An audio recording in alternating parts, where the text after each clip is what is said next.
Gracias por venir. Estamos comenzando este encuentro de comunidad tan especial, con la presencia de disertantes tan especiales, a los cuales agradecemos muchísimo su presencia aquí en la ciudad de Mar del Plata. Como responsable de Comunidad Economic X Mar del Plata, de verdad gracias por estar, porque para nosotros es muy importante. Nuestro maestro de ceremonias y presentador hoy es el doctor Nicolás Márquez, así que yo confío en él y seguimos el desarrollo de este lindo encuentro. Así que gracias. Bueno, muchas gracias a todos. Cuando mi amigo Rodolfo Distel de Unión Editorial, que está allí con todos los libros para quien los quiera adquirir, de Ricardo López Murphy y otros libros relativos a la libertad, me dijo, bueno, vamos a hacer algo con López Murphy en Mar del Plata, por la envergadura que tiene López Murphy, por el prestigio y por el cariño personal que le tengo. La última vez que me afilió a un partido político fue a un partido político que fundó él hace 10 años. Digo, bueno, vamos a poner lo mejor de lo mejor. Así que lo primero que hice fue llamarlo a Daniel Biglione, para que me ayude con esto, porque no era un compromiso menor. Y quiero agradecer mucho, a la Fundación Naumann vino con todo su staff, Marcelo Duclos, sin ellos no hubiese sido posible este encuentro. Por supuesto, Economic Geek y el Centro de Estudios Libres. Me voy a sentar porque si no tengo pánico escénico. Yo quiero disfrutarlos con ustedes, a los tres panelistas, así que lo que voy a hacer es presentarlos, pero voy a hacer una pequeñísima introducción en cuanto al tema, mínimo, porque lo importante es lo que ellos van a decir, sobre todo en el contexto que estamos soportando.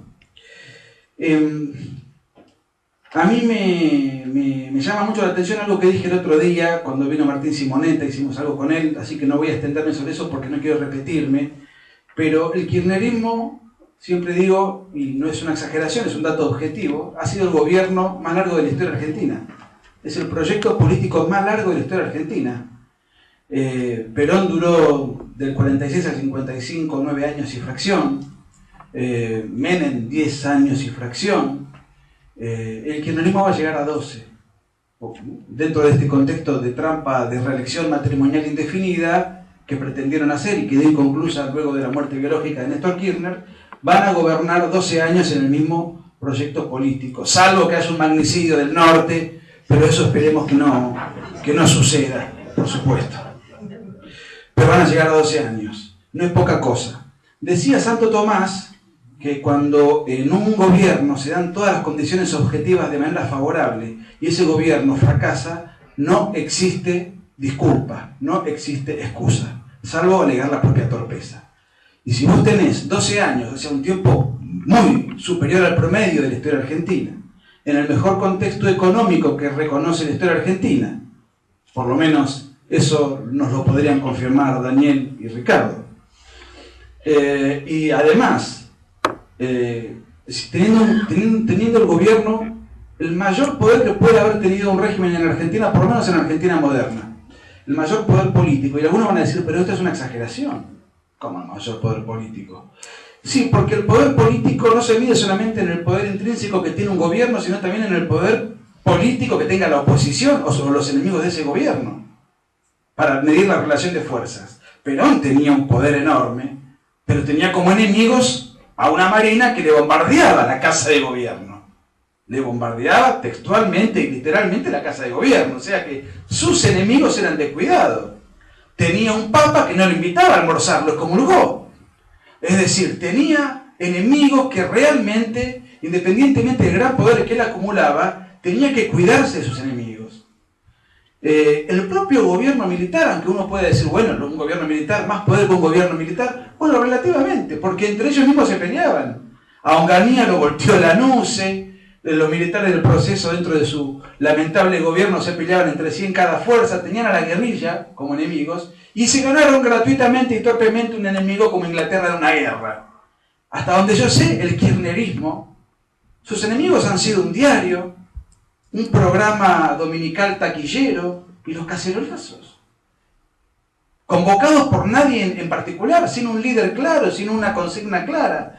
Entonces, ha sido tan débil la oposición que en definitiva en la última elección, cuando ganó con partidos casi municipales o provinciales, dispersos, inorgánicos, sin un liderazgo claro, que este gobierno ha tenido el poder virtualmente hegemónico, poderosísimo, en un plazo larguísimo, en un contexto estupendo. O sea, no hay excusa, como decía Santo Tomás, si esto sale mal, como todo lo indica, para justificar semejante fracaso, cuando las condiciones objetivas han sido todas favorables. ¿Y dónde estamos parados ahora? Bueno, eso es lo que nos van a explicar nuestros queridos y calificados contertulios, así que, habiendo dicho esta pequeñísima introducción, voy a presentar a Cecilia Rumi, que es quien acabo de conocer, tengo el gusto de conocerla recién, pero ya me he deleitado de su sapiencia y de su magisterio leyendo este libro, permiso, que ella escribió junto con Ricardo, entre otros autores, probablemente el capítulo que más me gustó a mí. Así que Cecilia Rumi es doctora en Economía por la Universidad de La Plata, profesora adjunta de Finanzas Públicas de la Universidad de La Plata y de Política Monetaria y Fiscal de la UADE.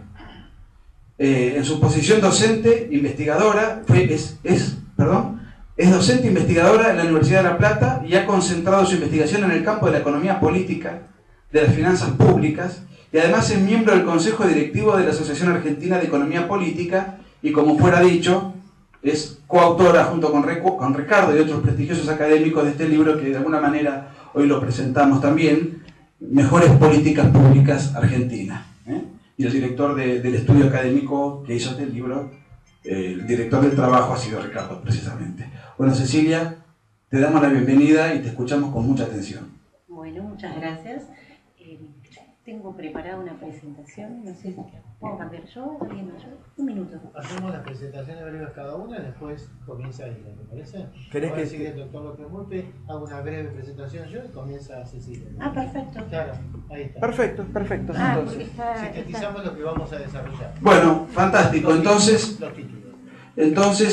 Ahora a Daniel Biglione, que es consultor internacional. Bueno, tengo acá un currículum muy meticuloso, es analista de mercados internacionales, operador de mercados a futuro de divisas internacionales, ha sido corresponsal de numerosos diarios del interior, La Voz del Interior de Córdoba, La Gaceta de Tucumán, La Nueva Provincia de Bahía Blanca, dirigió el suplemento de economía del diario Eco de Tandil, es responsable del área de economía ha sido responsable del área de economía y negocios de la UCIP, profesor titular de la materia periodismo económico en la agencia TEA, fue asesor de Gnosis, columnista en Radio Colonia, bueno, es director gerente de la plataforma de tiempo real Economy Geek y actualmente conduce diariamente por Radio Mitre el programa homónimo que escucha medio Mar del Plata, más o menos. Sí, mucha gente. Y bueno, voy a presentar a Ricardo López Murphy, que es protocolo porque nadie no puede no conocerlo. Él ha sido responsable que yo nunca gane elecciones, porque lo voto siempre a él. Preside la Fundación Cívico-Republicana y la Red Liberal de América Latina. Es licenciado en Economía en la Universidad de La Plata. Es máster en Economía de la Universidad de Chicago. Es autor y coautor de numerosos libros técnicos sobre política, economía, finanzas públicas y temas políticos e institucionales en Argentina y en otros países de América Latina. Fue consultor del Banco Interamericano de Desarrollo, del Banco Mundial, del Fondo Monetario Internacional y economista de la Fundación de Investigaciones Económicas Latinoamericanas, FIEL. Profesor en numerosas universidades, ministro de Defensa de la República Argentina, como muchos recordarán, ministro de Economía e Infraestructura de la República Argentina y fue candidato presidencial justamente en el año 2003 y en el año 2007. Recuerden que por 2 o 3 puntitos en el año 2003 no entró al balotaje que hubiese ganado y nos hubiésemos ahorrado un verdadero averno. Así que a veces esas cosas, esa mala suerte que tiene a veces el país y esa mala capacidad que tenemos para votar muchos de nosotros. Bueno, sin más, entonces le damos la palabra a Cecilia. Ahí está. Correcto. Ahí estamos. Bueno, buenas tardes. Gracias por venir. Pero, creo que ¿esto lo va a utilizar más tarde, no? No lo veo bien.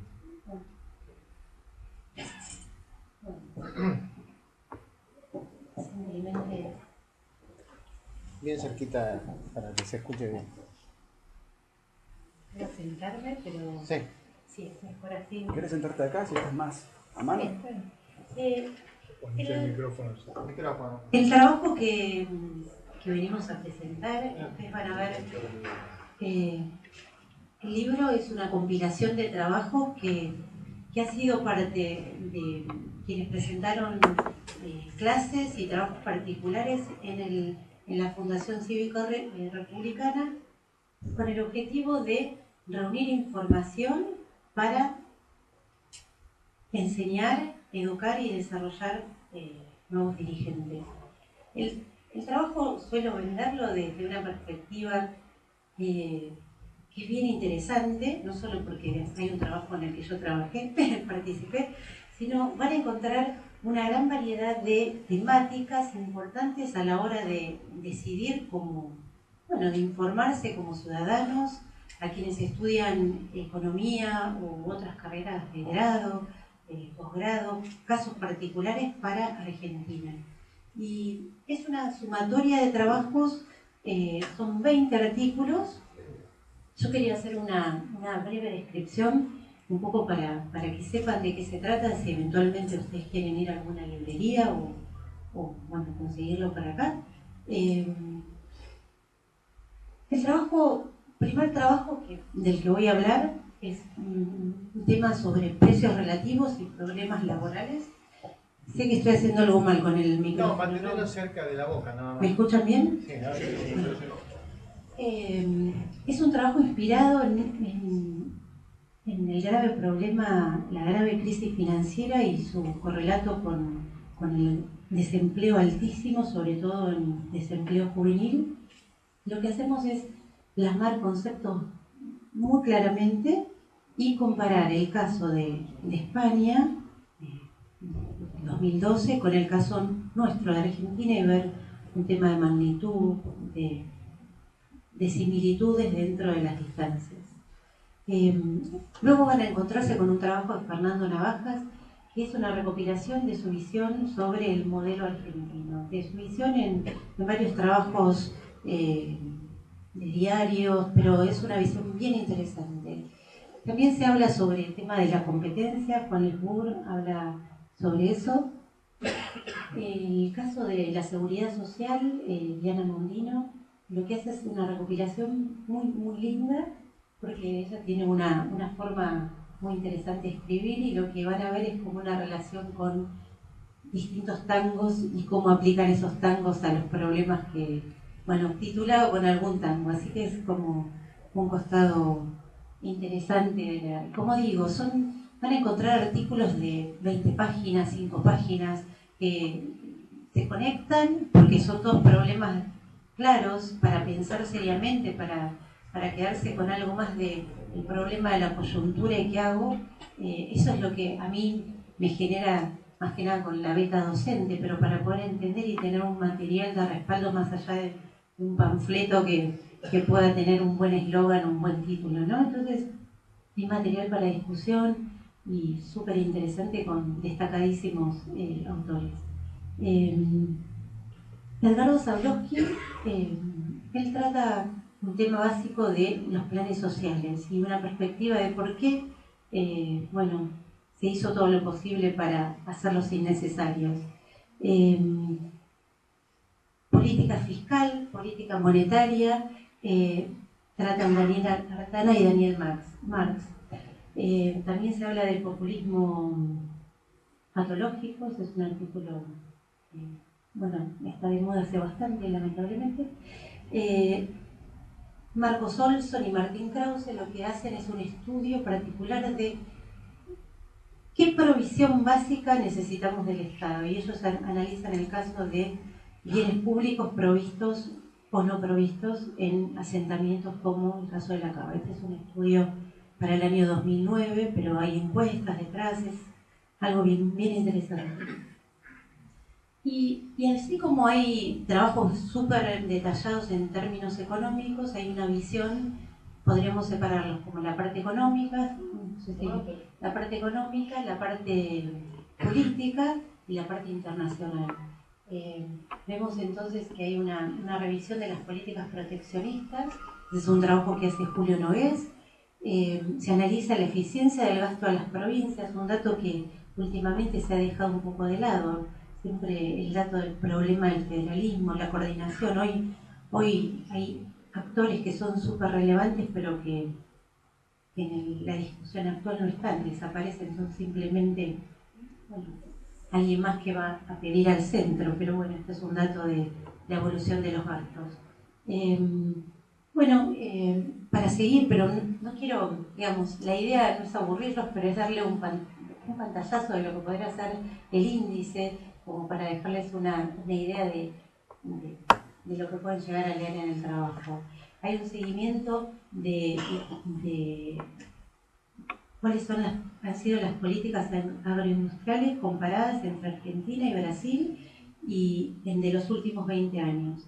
Y hay tres artículos bien interesantes del autor, que está acá, del editor del libro, de Ricardo, que plantea los principios liberales aplicados a la política económica y el orden político institucional. Y después hay una relación básica de cómo la propuesta liberal se conecta con los principios de desarrollo económico e inclusión social. Al final vamos a encontrar la versión de los embajadores o de los diplomáticos relacionados con el comercio internacional. Entonces hay un trabajo de Emilio Cárdenas, otro de Felipe de la Balsa y un último trabajo de Rosendo Fraga, que trata, bueno, el tema de los BRICS, de los grupos de países BRICS y cómo se pasó a los CIBEX. Bueno, les dejo la incógnita para que lo lean.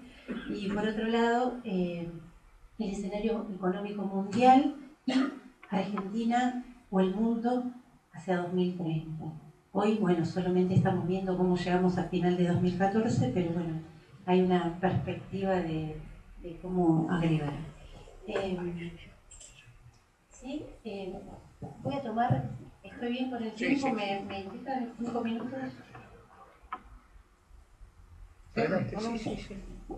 Voy a buscar más sillas, a ver si conseguimos. ¿Pueden ver por allá atrás? Nicolás, seguí en recepción, por favor. Gracias. Yo quiero ser bien breve para no ocupar demasiado tiempo, porque tampoco quiero tomar mucho tiempo para ver detalles. Pero ¿cuáles son los puntos que llamaron la atención al caso que estudiamos? Tenemos el problema de la eurozona y luego, bueno, comparamos el caso de Argentina.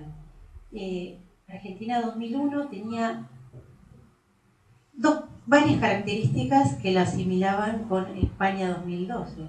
¿Se les ocurre alguna? Bueno, la gran crisis, las economías con problemas de desaceleración, problemas de alto desempleo, y que también estaban inmersas en un sistema, una porque nosotros que estábamos en un régimen de convertibilidad, y España que está en un régimen que es un paralelo a nuestro régimen de convertibilidad en términos de que los países en una unión monetaria o en una convertibilidad no tienen posibilidad, ¿sí?, de tomar la política monetaria como una herramienta de acción, ¿sí? Entonces, la situación de alta crisis se veía en Europa el año pasado. Estos son datos de 2012, pero ha evolucionado y no ha mejorado tantísimo, lo que desata y básicamente plantea un gran debate en términos políticos, sociales e institucionales, pero también académicos, es ¿cuál es el costo de arreglar esto que ven acá? No sé si lo ven, por eso les preguntaba, pero básicamente lo que se ve es una España con un desempleo creciente, altísimo, del 25%, un desempleo general, pero sobre todo el problema de cómo armar una generación a futuro cuando el desempleo juvenil llega al 53% de la población. Y una sociedad que convive en una unión monetaria junto con un país que podría ser el benchmark, que es Alemania, que tiene un desempleo de 5%, al tiempo que España tiene del 25%, y un desempleo juvenil de 8,1%, que se aleja bastante de ese 25%. Entonces, altísima tasa de desempleo juvenil y altas tasas de desempleo que se ven como un espacio para trabajar. ¿Qué hay detrás? ¿Qué explica? Y de nuevo, cómo aplicar una política sensata que solucione el problema a corto plazo, pero que acerque lo que, si se deja en manos de las políticas, o si se deja sin actuar, podría tomar demasiado tiempo. No quiero... Entonces la pregunta que surge hoy mismo, es ¿por qué estalló el desempleo en España? ¿Por qué es tan persistente el desempleo? ¿Y qué políticas sostenibles en el tiempo se pueden implementar para abatirlo? Lo que hacemos uso básicamente, y eso es una visión que desde España también importa, pero a nosotros nos cierra mucho, es ver cuál es el aprendizaje que tenemos nosotros desde la experiencia que vivimos y las magnitudes que se estuvieron jugando en ese entonces. Les decía que lo que encontramos es que el debate político, básicamente el problema es cuál es el costo de arreglar este problema. El debate social es cómo, a partir de un entramado social que daba por sentado mecanismos de financiamiento que hoy ya no están, cómo se logra incorporar ese cambio a la sociedad y lograr una modificación que minimice los golpes que genera este ajuste por cantidades en términos de desempleo. Y el debate institucional básicamente es cómo las sociedades de Europa o Argentina también en la Unión de Provincias logran tener un equilibrio para la cohesión de los países, de las regiones, y cómo las reglas para entrar a la Unión Europea eventualmente no fueron tenidas en cuenta o debieron ser ajustados los pactos de estabilidad y crecimiento que ataban y que atan básicamente a los países. El debate académico básico es, y más que académico, es que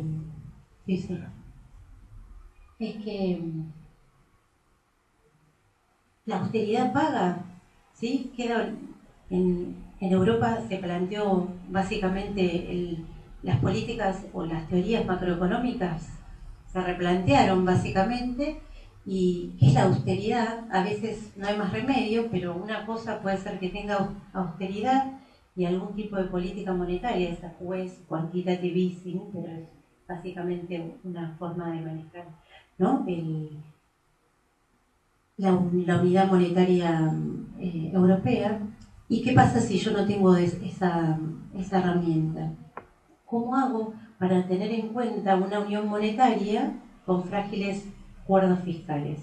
Bueno, en realidad me están diciendo que cierre. Yo iba a hacer algún comentario adicional, pero sí, se puede hacer muy largo y sabemos todos hacia dónde ir. Pero lo que vale la pena de este artículo y del resto es esta visión de cómo compensar o cómo tener en cuenta cómo juega la política monetaria y fiscal y el ajuste, básicamente.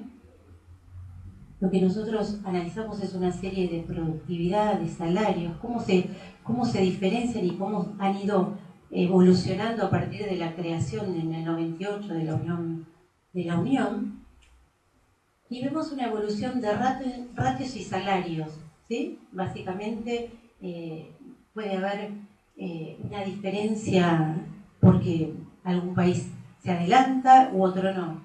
Pero lo que vemos es que desde el 98 hasta el año pasado, España, el Producto Bruto de España creció el 33%.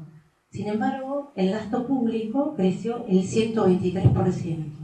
Alemania están los números que le siguen. Si uno ve esta diferenciación, lo que ve es que Alemania es la línea roja, ¿sí? La línea negra, y la roja es España. Lo que vemos que es una brecha de más del 70% del crecimiento del ratio respecto al PBI, ¿sí? Desde el momento cero hasta el final. ¿Cómo se explica eso? En realidad, básicamente lo que les mostré es la evolución de cómo crece la productividad, cómo crecen los salarios, es decir, cuánto agrego al valor agregado, cómo crecen los salarios y cómo pago eso. Puedo tener diferencias, obviamente, pero donde la brecha se expande, eso tiene que pagarse de alguna forma. En general lo que se hace se paga con gasto público, que eso es un pago adicional a esta productividad. ¿Cómo se hace sostenible si crece mucho más que el producto, esa es la duda básica. Entonces, lo que se muestra es que hay una inconsistencia general de la política macroeconómica, que también se ve que había una asimetría respecto de lo que otros países, el caso de Alemania era el caso de ejemplo, y lo que se ve es una discrepancia entre la política de ingresos, de gasto y las reglas del euro. También obviamente hay problemas específicos del mercado de trabajo, desincentivos, regulaciones que afectan cómo desenvolver el mercado. Lo que van a ver, y también el detalle, básicamente es que hay formas de ajustar esta diferencia. Sí, yo puedo tener una diferencia, no quiero ponerme muy específica o hablar de demasiado detalle, pero puedo tener un crecimiento y cómo lo ajusto. Básicamente, ese crecimiento o esa diferencia puede verse a desvíos de orden doméstico y a shocks externos. Para ajustar, pero sobre todo para equilibrar y hacerlo sostenible en el tiempo, la economía lo que básicamente se requiere es reparar el equilibrio, el desequilibrio fiscal y reparar la pérdida de competitividad. Pero ese ejemplo, bueno, van a verlo en detalle. Los mecanismos de corrección de desequilibrios básicamente son, por un lado, la deflación y por otro lado, la devaluación. En el largo plazo, estos mecanismos son equivalentes. En el corto plazo, no lo son. Y los pesos los estamos viendo. Ahora estamos en un esquema, obviamente, ustedes saben, diferente. No tenemos esa no opción de política monetaria. Pero bueno, este es el diagnóstico y en la raíz básica del problema, de lo que muestra la inconsistencia, es esta inconsistencia de gastos y de la política de ingresos. Esto es lo que muestra el documento. Así que, bueno, esta era la breve presentación, que quedó un poco al tiempo, pero... Muy bien.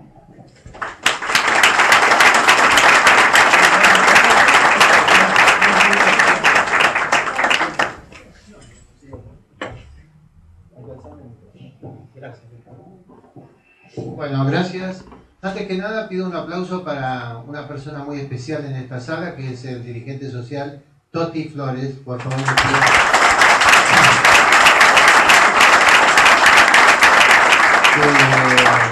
Nos está acompañando y nos honra con su presencia porque el Señor demuestra que el empleo dignifica, el trabajo dignifica, y que los planes sociales no son el único camino. Y lo viene haciendo hace muchos años, lo viene haciendo en silencio, con humildad, y sin aporte de ningún tipo, ni un centavo de los dineros públicos del pueblo argentino. Así que nos honra con su presencia. Gracias, querido Toti Flores, por estar acá. Muy amable.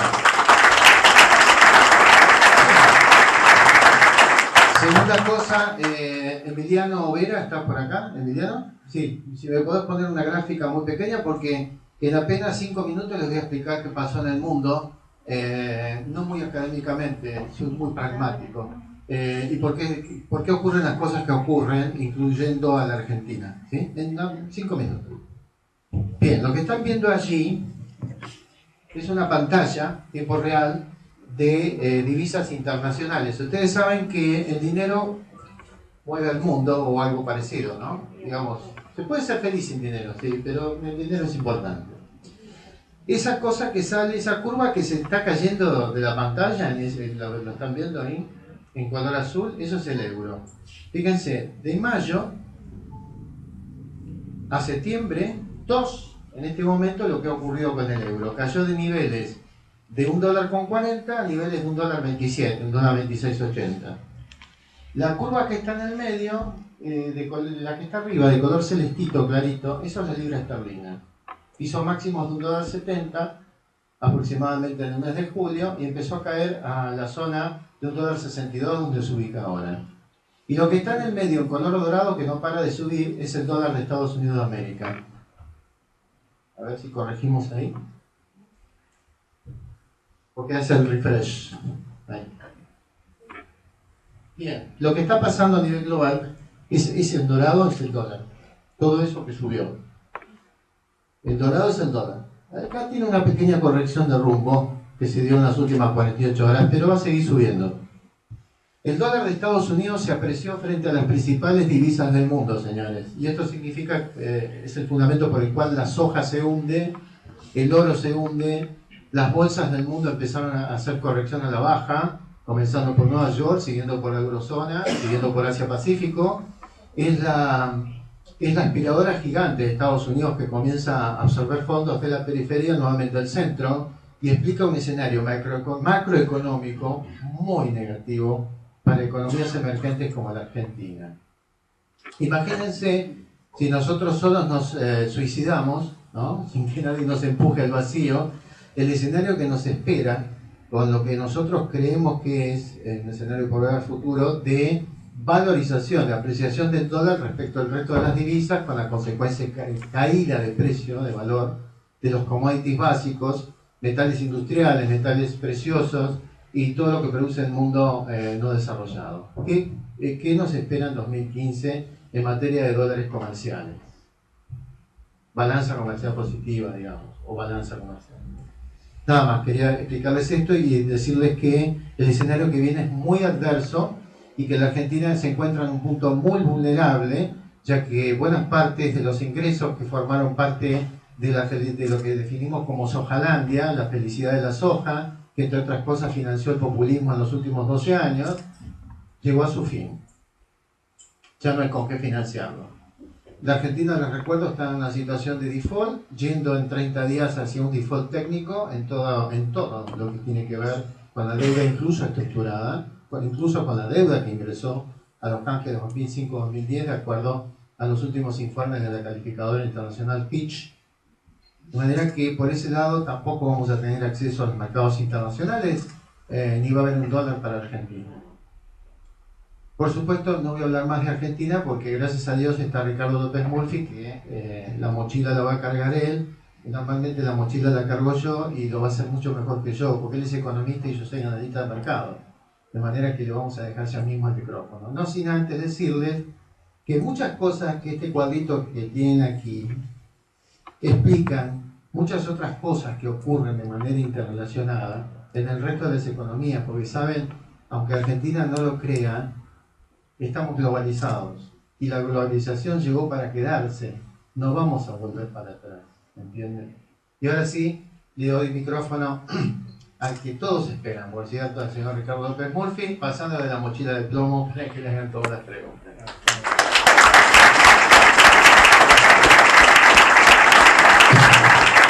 Muy bien, buenas tardes, gracias a todos por venir. Estoy impactado porque la gente está parada ahí, estamos como... ¿Vieron esas misas masivas los domingos en las vacaciones en Mar del Plata? Que todo el mundo se queda parado, es una buena señal eso. El libro surge como un esfuerzo grande que hacemos, vamos por el 8º curso de formación de dirigentes. Ha sido nuestra manera de contribuir a que el debate en la Argentina sea más lúcido, más profundo, y en el libro hemos tratado de que eso no se restrinja al ámbito donde lo podemos brindar, que es básicamente la ciudad de Buenos Aires y que afecta mucho con urbano, que es una parte grande de la población, pero el libro sirve como una razón para recorrer el país, presentar las ideas, generar un diálogo fecundo. El libro tiene cosas muy interesantes que uno podría dedicarse. Cecilia estuvo explicando el trabajo nuestro sobre el problema del empleo, sobre el problema de Europa, sobre el mismo problema que tuvo Argentina al fin de la convertibilidad, o sea, problemas que nos ayudan a entender qué nos pasó, por qué nos pasó y cómo superarlo. Hay un trabajo muy interesante de Zablowski de cómo convertir los planes sociales en oportunidades de trabajo. O sea, eso no quiere decir que uno esté de acuerdo o no con lo que se presenta allí.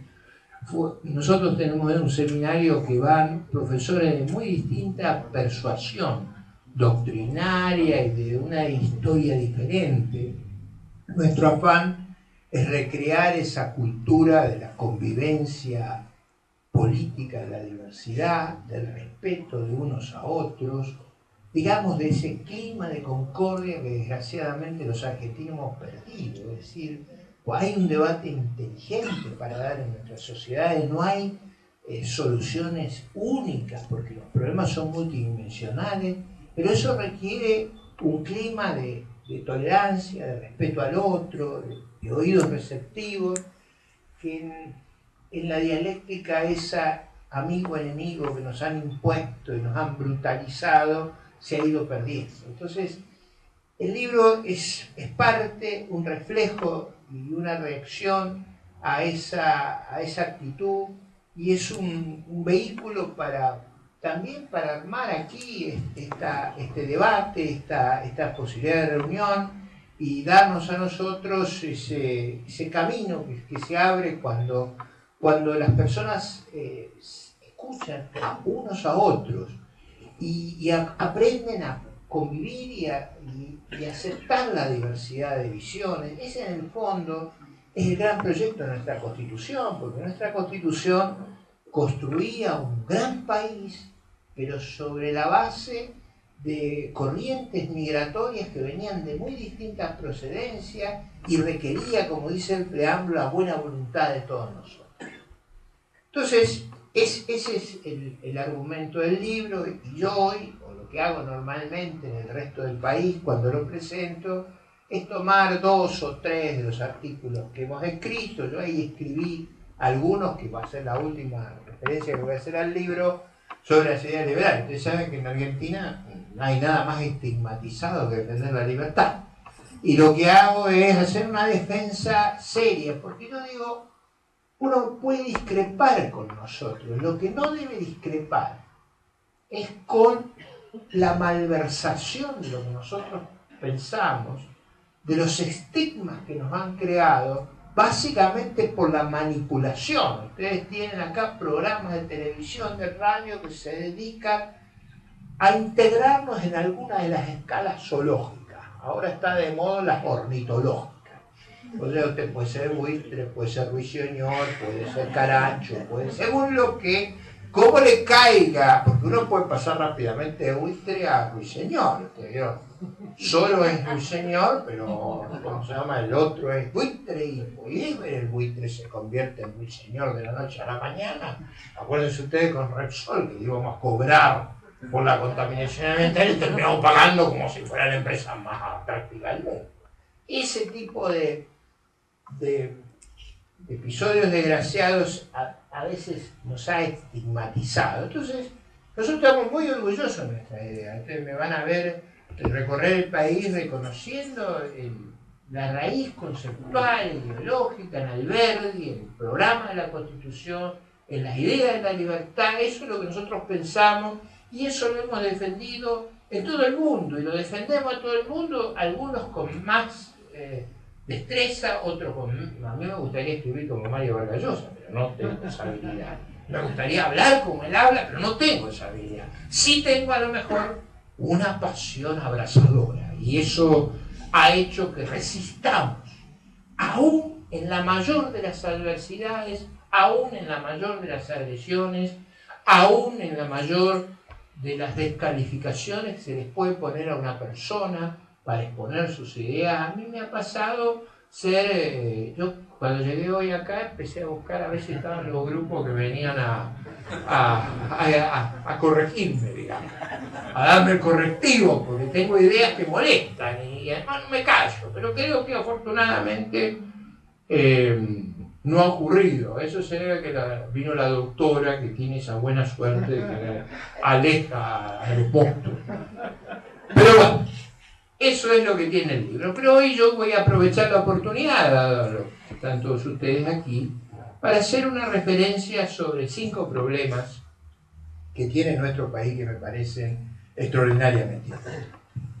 El primero es que, sin que nos diéramos cuenta, y de una manera absolutamente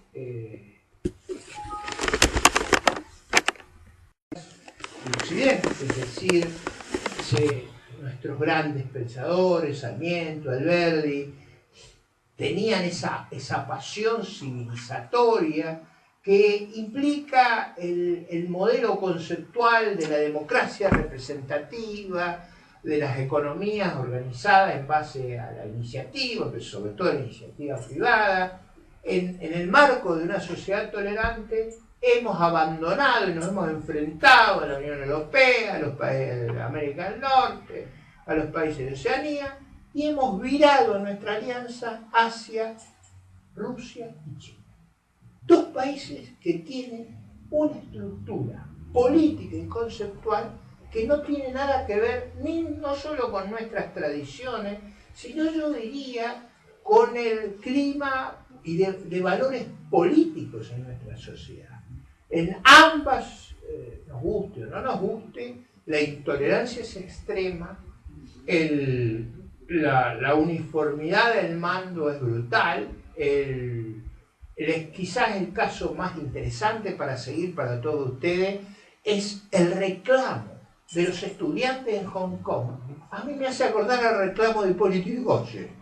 O de Leandro Alem, que decía, queremos comicios libres, queremos sufragio secreto, que es en el fondo queremos votar. Imagínense que nuestro aliado estratégico ha pasado de ser las sociedades que normalmente admiraban Sarmiento y Alberdi a sociedades que tienen como costumbre el partido único, la intolerancia y una oligarquía de hierro asociada al poder que gobierna esas sociedades. Ese dramático cambio tiene características que a mí me impactan, sobre todo, y voy a intentar que ustedes incorporen, sobre todo por la falta de reacción de nuestra sociedad. Si ustedes se imaginan lo que hubiera pasado aquí si le hubiéramos concedido una base militar a Estados Unidos como le acabamos de conceder a China en Neuquén, pero alguno de ustedes se ha puesto a pensar lo que sería la Argentina. Nosotros nos hemos metido en un conflicto extraordinario, metiéndonos en un conflicto que no es el nuestro, que no tiene ningún sentido, abriendo una base con reglas y con compromisos que Dios sabe cuáles son, porque eso no ha estado en el debate público. Y no es que yo crea que no debemos aprovechar las oportunidades de comercio que haya con Rusia y China, si podemos le tenemos que vender hasta hormiga. Eso es una cosa. Otra cosa es adoptar y valorar ese sistema de partido único, de intolerancia política, de pérdida de libertades, donde el clamor es poder votar, y mucho menos meternos en el conflicto potencial entre las grandes potencias en el mundo sobre cómo resolver los dilemas que enfrenta la sociedad a escala universal. Digo esto porque ustedes habrán notado que hemos elegido para controvertir a Angela Merkel. Pero, ¿a quién se le ocurre? ¿A quién se le ocurre? Nosotros lo que necesitamos es encontrar oportunidades, no buscar gratuitamente adversarios, que además nunca buscamos uno chiquito. O sea, siempre buscamos algo que está totalmente fuera de nuestras fuerzas, algo que por la magnitud de sus aliados solo nos puede causar dificultades. Entonces, quiero llamar la atención sobre este punto, porque no es un punto menor, es decir, subrepticiamente, sin que nos diéramos cuenta, estamos en la órbita de las alianzas políticas de países que tienen costumbres peligrosas. Pero yo me estuve refiriendo a China. Imagínense Putin, que le gusta agarrar territorio. Putin invade de vez en cuando. Nosotros no tenemos, no tiene lógica para nosotros inscribir en esa línea estratégica, salvo que lo que nos alienta y nos orienta es la desesperación. Y eso es lo que yo quiero destacar frente a ustedes. La desesperación de un régimen que ha visto agotadas sus posibilidades, que fruto de su propia torpeza no ha sabido aprovechar la mejor oportunidad que tuvo la historia de nuestra patria, y que en su brutal decadencia, en su ocaso, nos quiere meter en problemas que son de una gravedad extraordinaria. En segundo lugar, yo quisiera hacer la referencia a ustedes a los valores. acá, de nuevo, sin que nos diéramos cuenta, digo, no es que uno no se da cuenta de un combate contra esto día y noche, pero digo, sin que nos diéramos cuenta en la conciencia social, se han ido transmutando los valores que tiene nuestra sociedad. Yo lo voy a poner en términos muy sencillos. Acá ha prevalecido una concepción del abolicionismo penal, de abandonar la pretensión punitiva del Estado, de que los delincuentes no son más delincuentes, son personas conflictivas con la organización estatal. Ustedes vieron que esa renuncia a la pretensión punitiva del Estado, en última instancia, lo que implica que es lo mismo, bueno, como decía la letra de tango, es lo mismo, el burro que eran profesores. Hemos entrado a degradar reglas de convivencia que quiero decirle a ustedes, en esto sí, que no seguimos ni a Cuba ni a Rusia, que no saben lo que es el Código Penal de Cuba. Es una cosa terrible. Es decir, nosotros hacemos experimentos, esta gente hace experimentos con nosotros, por lo cual tenemos unos problemas de criminalidad como nunca tuvo nuestro país. Estamos sujetos a un experimento ideológico que no se hace en ningún lugar del mundo, que es ver qué pasa si derogamos el Código Penal. Y no es que lo derogan en los... Bueno, han tratado de pasar un proyecto para bajar las penas, pero en realidad en los hechos lo que hace es que no se aplica. Ustedes, fíjense, el motochor, todo queda libre, porque el régimen, la lógica, es que el que comete los delitos en realidad no es culpable, los culpables somos nosotros. Porque como no lo ayudamos, no se produce. Esto no niega que hay problemas como en otras sociedades, pero nadie renuncia a la pretensión punitiva por las consecuencias que eso tiene. Pero al mismo tiempo no es solo en esto. Yo venía viendo, el mismo criterio se aplica a los estudios. Ahora vamos a tener estudiantes sin aplazos. Porque los aplazos desmotivan, o sea, eso es muy importante entenderlo. Estamos en una crisis de valores. Eso es lo mismo que anular el mérito y el esfuerzo. Yo nunca fui a un establecimiento educativo privado, siempre fui a establecimientos de gestión estatal, que eran muy buenos establecimientos, muy exigentes. Eran de la escuela salmentina, donde había emulación, había mérito, había esfuerzo. Es decir, se construía esa jerarquía no de los recursos que uno tenía, sino de lo que hacía con su dedicación, con su talento, con su imaginación. Esa Argentina era una Argentina que tenía referencias muy claras que el mérito y el esfuerzo debían ser premiados, que debía ser auxiliado el sufriente, pero que no se debía convertir al fracaso en la bandera, en el punto de referencia de la sociedad. Y ahí ese punto, sin que nos dimos cuenta, también está cambiando. Y lo mismo ocurre en el sistema jubilatorio.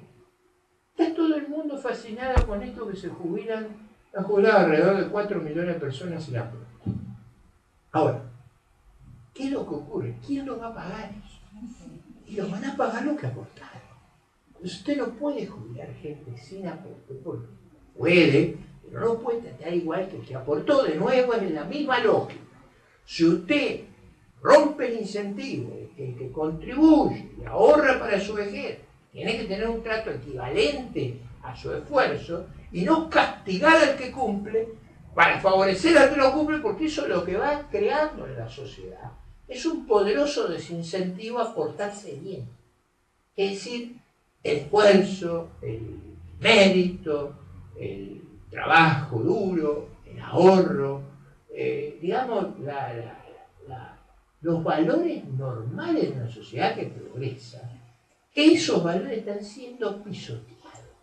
Y lo hacen sin que nos demos cuenta, es decir, más aún, usted habrá visto, y, o sea, nuestra televisión, nuestros programas de las matinés son programas donde van un motochorro a decir, bueno, yo robo porque le quería hacer un regalo a mi hijo, y digamos, faltó que le dijera, pero me hiciste muy bien.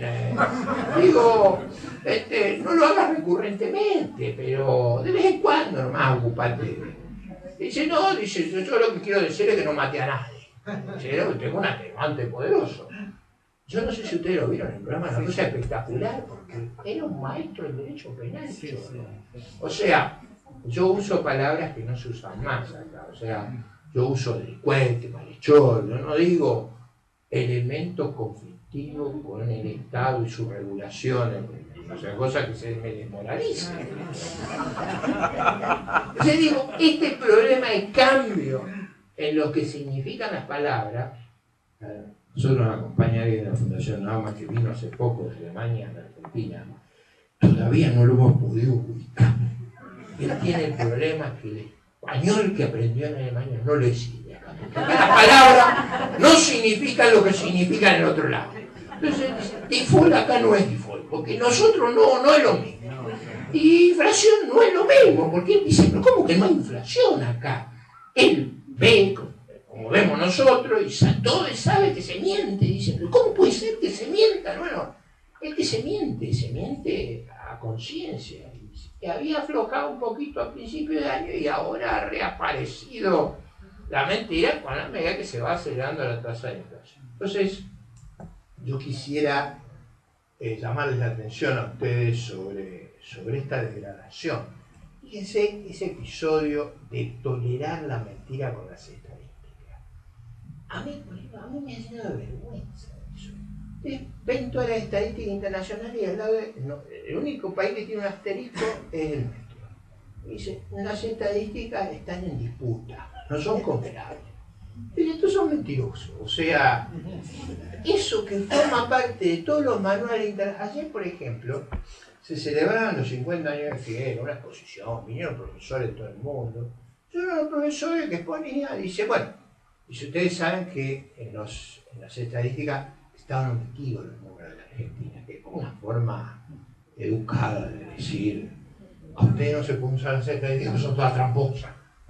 Eso, aún dicho con ese eufemismo, que las estadísticas nuestras no están disponibles, lo que revela es al grado de discreto que hemos llegado, porque nos hemos dejado llevar a esta pauperización de nuestros valores, y yo quisiera rescatar para ustedes ahí. El tercero, que a mí me preocupa mucho, me parece que nuestra sociedad, el liderazgo social, el liderazgo opositor a veces, no todos, hay algunos que protestan aún con un estilo más enérgico que el mío, aunque no son del sexo masculino. Hay gente que tiene a veces la característica. Y cuando protestamos, yo tengo un estilo distinto, pero nos critican mucho. Pero yo creo que no percibimos lo que está en juego en la Argentina hoy. Y yo hay muchos ejemplos que yo podría dar de desmesura. El discurso del otro día, eso que los atentados no vienen del oeste, vienen del norte. Yo ya tenía miedo que hasta los marcianos vinieran. O sea, porque ella es el centro del universo. Se miren para el norte. Yo decía, bueno, ahora hemos progresado en un sentido. Antes, ¿se acuerda cuando la época que las circunstancias eran favorables, que decía él lo había canonizado, él le daba. Bueno, ahora es el atentado que viene del norte. Pero digo, uno podría decir que hemos estado viviendo la época de las desmesuras.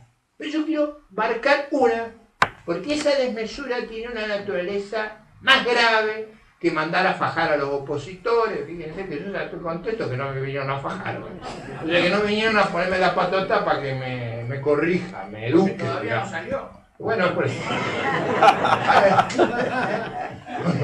Lo único que tenga seguro que hay réplica acá. El punto de la desmesura yo lo quiero en el proyecto que ayer se aprobó.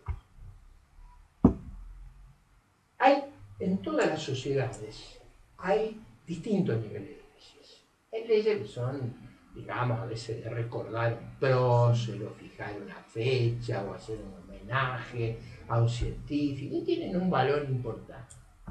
Hay leyes muy significativas como la ley del presupuesto. La ley del presupuesto acá es un chiste, o sea, nadie se la toma en serio. Pero hay leyes todavía más significativas que son los códigos de fondo.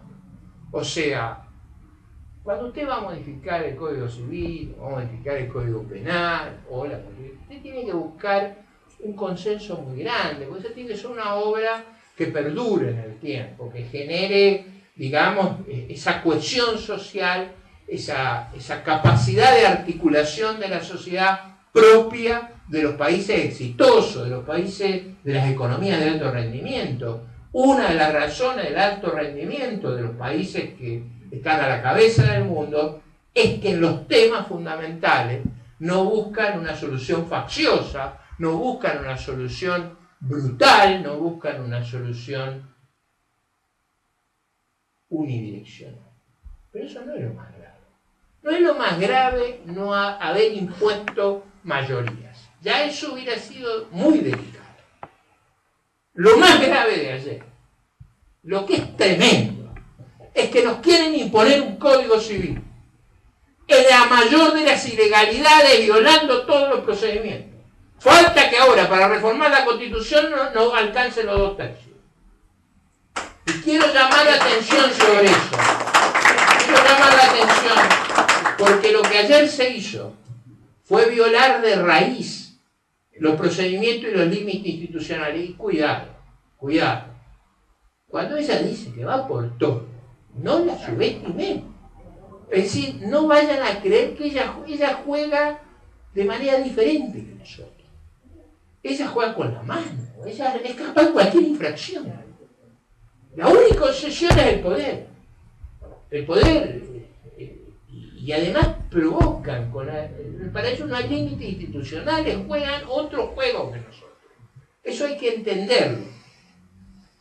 Entonces, el procedimiento, gente dice que yo soy formalista, que me tragué un manual de instrucción cívica.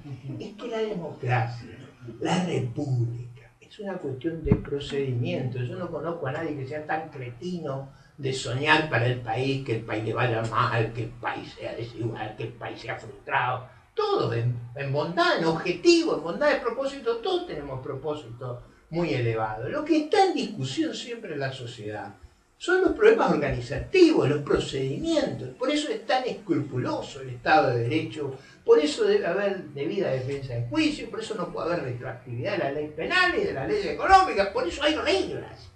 Y esas reglas hacen a una sociedad no solo organizada, sino legítima. Ahora,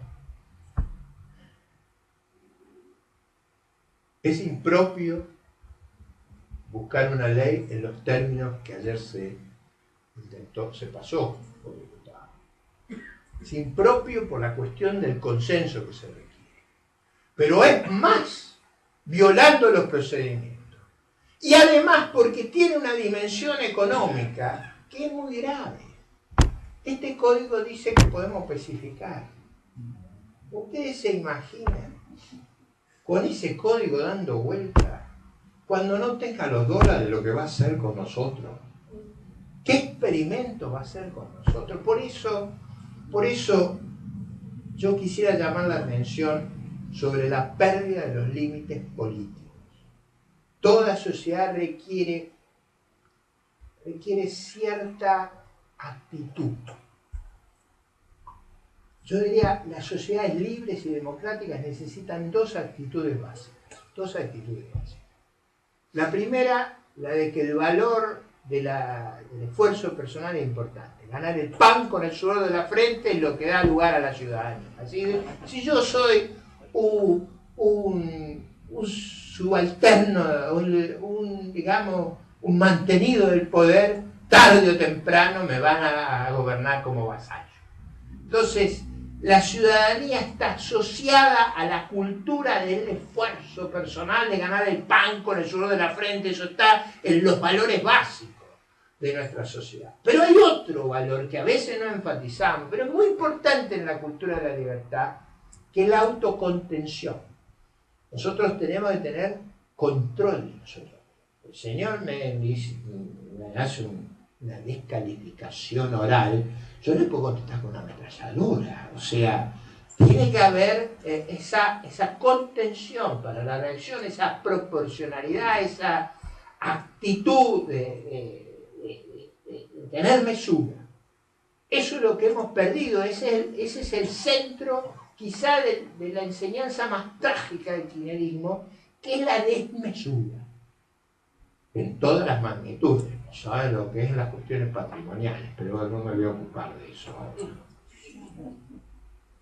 El cuarto punto que yo quería enfatizar hoy es un punto que lo mencionó Biglione, y ahora lo voy a ver, que es la cuestión económica. Hoy no quería hablar mucho de la economía, pero porque creo que la economía funciona si estos valores funcionan, si estos límites funcionan.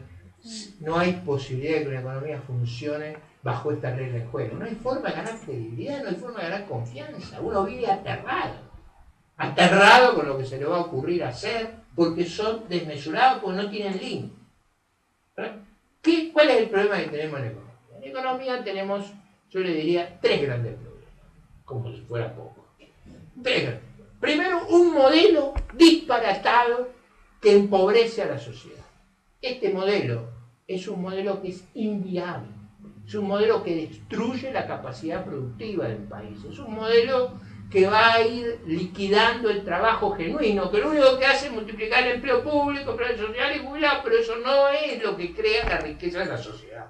Es un modelo mal pensado, mal diseñado. ¿Por qué no lo percibíamos con claridad antes? ¿Por qué no lo percibíamos? Yo siempre decía en los años pasados, la economía funciona a pesar de lo que hace, no gracias a lo que hace. El día que las circunstancias excepcionales desaparezcan, vamos a ver la pobreza, la gravedad, el desperdicio, el suicidio al que esta gente nos está llevando. Entonces, ese modelo nos hace un daño enorme, inmenso, y yo quiero que no le perdamos la vista, porque ese modelo, ¿qué requiere? Ese modelo para funcionar requiere dos cosas que son difíciles. Una, que todos los años haya buena noticia. Si todos los años la soja subía, bueno, pues si la soja tuviera $800 no estaríamos discutiendo, hasta algunos hasta la encontrarían hermosa, una moza, o sea, la encontrarían, bueno, eso es casi una exageración. Pero digo, de todas maneras, requiere que los precios sean muy altos, los precios de lo que vendemos, y no solo muy altos, sino que suban todos los años, aunque usted no lo pueda creer, por varios años eso pasó. Entonces, no se percibía ese daño profundo que estaba ocurriendo. Bueno, quiero decirle que los últimos 4 meses nos ha ocurrido una catástrofe. El precio de la soja cayó de $565 a 335. Perdón, Ricardo, esta cifra sí se la voy a dar de memoria. Septiembre de 2012, el máximo de la soja en Chicago, $650. Exactamente. Y estamos en 335, 340. Ahí ha habido una caída muy dramática, pero yo quiero enfatizar que en mayo de este año estaba 565, entonces hasta mayo el clima que vivía nuestro país era un clima que había problemas, dificultades, el modelo nos hacía daño, pero con la soja 565 el país lubrica. Cuando cae, eso nos hace un daño extraordinario. ¿Por qué? Porque uno dice, cayó 40% del precio. No, 40% el precio. Pero el excedente, lo que generaba el financiamiento de todos los planes, de todas las cosas que acá se hacen, ese se hizo cero, porque lo que ganaban los productores, lo que quedaba de margen, eso se ha estrechado hoy a estos precios. Solo se puede sembrar en el núcleo de la pampa húmeda, en las tierras más feraces del mundo. Vayan a sembrar con este precio en Salta, en Santiago del Estero, en el Chaco, se funden si lo hacen. Entonces, ¿qué es lo que va a ocurrir? Lo que va a ocurrir es no solo la caída de ingresos, sino también el achicamiento de la producción. Y eso nos pone en una situación delicada. ¿Cuál es el otro factor que nos está poniendo en una situación delicada? Nosotros nos hemos vuelto con estos años muy dependientes de Brasil. Brasil es una economía de un tamaño 5 veces la nuestra. El tamaño de Brasil es 5 veces. Brasil tiene una característica, ha seguido una política parecida a la nuestra, no igual, no, es otro grado, es decir, ha habido exceso de gasto, por eso Brasil está estancado, por eso no crece, por eso tiene un déficit de cuenta corriente enorme, por eso tiene altísimas tasas de interés, no ha hecho las locuras que acá se han hecho, pero nosotros compartimos la locura con Venezuela. O sea, ustedes quieren ver lo que a nosotros nos pasa, es Venezuela. Yo siempre digo que es como una sala de cine continuo. Bueno, que hay multicine. Hay uno que pasa a las 3:30 y otro a las 5. La de Venezuela pasa a las 3:30, la nuestra a las 5. Entonces usted ve la película de Venezuela y se prepara para lo que nos espera. Digo, espero que no empiecen a hablar del pajarito repentino, ¿no? Espero que no obvien ese episodio o que lo ven en las paredes. Eso que se le dibuja en las paredes. No, pero digo, comprendamos que estamos liderados en algunos lugares de Latinoamérica por gente que dice cosas increíbles que uno y que persigue con ferocidad a sus opositores, con cárcel, con muerte. O sea, no estamos hablando de gente que actúe con equilibrio, con ponderación. Entonces, Brasil nos pone en una situación muy delicada. Entonces tenemos el modelo que es inviable, que estuvo oculto por las circunstancias favorables. Las circunstancias han cambiado, y por eso nuestro liderazgo social, nuestro liderazgo periodístico, los líderes de la oposición, como si no tomaran conciencia de lo que pasó. ¿Por qué? Porque hace 4 o 5 meses no estaba esta situación. Entonces están como sorprendidos. Yo no sé si eso es en público. Nuestros políticos creen que no hay que dar mala noticia. Entonces siempre son sonrientes, siempre hablan de frivolidades. Usted tiene que llevarse bien con todo el mundo, tiene que ser simpático, tiene que poder ir a bailar, ponerse novio con alguna mujer. Todas esas cosas que ustedes saben que a cada resultado, pero eso no nos va a ayudar a salir del problema que estamos. Entonces yo creo que hay en el liderazgo político argentino un problema de conciencia de lo que ha ocurrido en estos últimos meses y de las opciones dramáticas que toman. Y como si esto fuera poco, tenemos a Kicillof de mí. Digo, como si esto fuera poco. ¿Cuál es el problema de la política económica? Que ha dado un gran salto ayer. Ahora sí que no tiene ningún freno. O sea, no era porque Fábrega era un gran freno, pero Fábrega, mal que bien. No vayan a creer que había un freno al desquicio, pero era una voz más mesurada, más sensata. Nosotros tenemos, para ponerlo de manera muy práctica, tenemos un problema muy central que es la escasez de divisas. O sea, nos faltan dólares, ¿Qué es lo que tenemos que resolver? Tenemos que exportar más, tenemos que generar, movilizar la capacidad productiva para que exporte, para que consigamos los dólares, porque si no tenemos los dólares empezamos a no poder pagar las importaciones y eso nos va a reventar la actividad productiva. Que ya está pasando, porque una de las cosas que han estado haciendo estos meses, incluso Fábrega, es no pagar las importaciones. O sea, cuando usted no empieza a pagarle a los proveedores, eso pasó en Venezuela. Venezuela empomó a los panameños, a los colombianos, a la compañía aérea. O sea, en Venezuela el que se animó, el que actuó generosamente lo liquidaron. La vieja tradición castrista. Castro hizo lo mismo con todo lo que lo ayudaron. Pero digo, esto está en la naturaleza de esta gente. Ahora, cuidado. Ese margen no lo tenemos más. Entonces, nos faltan dólares, nos faltan euros. ¿Qué se le ocurre a Kicillof hacer? Emitir pesos a más dólares. Si usted emite pesos, le van a faltar más. Porque a la gente, cuando le sobran los pesos, ¿qué hace? Le compra dólares. Si usted no le vende dólares, el paralelo se va para arriba. El paralelo se va para arriba, cada vez va a haber más operaciones legítimas. Digo, si la locura sigue, en Venezuela el tipo de cambio marginal, el blue, nunca supe por qué le decimos blue, pero blue, en Venezuela el blue está a 100 y el oficial está a 6. O sea, son 15 veces. Acá todavía vamos por el doble, pero creciendo esa brecha. Y va creciendo, o sea, eso sí se lo digo como pronóstico, va creciendo. Porque los desórdenes de esta política monetaria se van a ir a agudizar. ¿Cuál es el otro problema que Kicillof? El problema fiscal.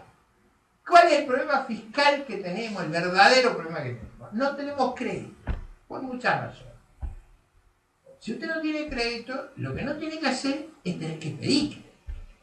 ¿Cuándo usted pide crédito? Cuando tiene déficit necesita que le presten. Entonces, como no tenemos crédito, lo que hacemos es subir la necesidad de de crédito. O sea, hacemos todo al revés de lo que tenemos que hacer. Por supuesto, eso nos va a llevar inexorablemente a una crisis. La gran discusión económica es si la crisis va a ser en enero, en febrero, porque ustedes calculen, cuando devaluamos en enero de este año, cuando devaluaron fábricas y crisis, ¿cuál era el problema que tenían? Perdían reserva, estamos perdiendo reserva a los pavos. Estaba muy atrasado el tipo de cambio, está más atrasado ahora que en febrero.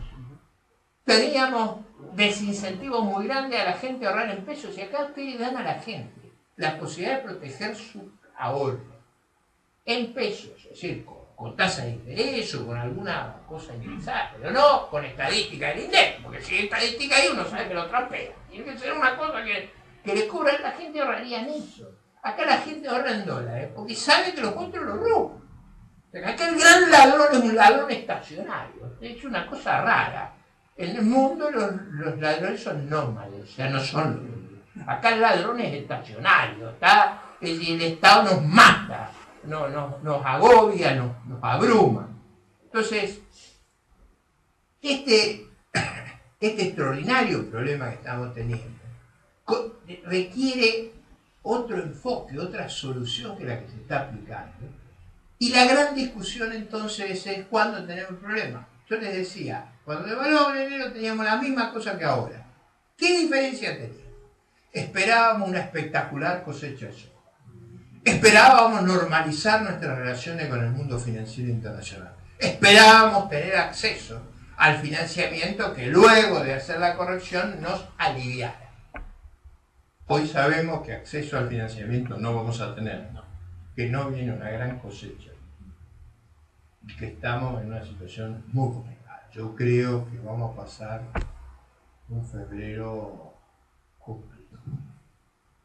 Algunos creen que se va a adelantar, eso yo creo porque acá la orgía monetaria va a ser en diciembre, así que hasta ahí yo creo que... Y en diciembre van a pagarle a todo el mundo con tal de que se calme la cosa. El problema va a ser cuando esa plata vuelva a los bancos. Ustedes recuerden, los más grandes de edad, los más jóvenes no se acuerdan, pero los más grandes de edad, acuérdense del 6 de febrero del 89.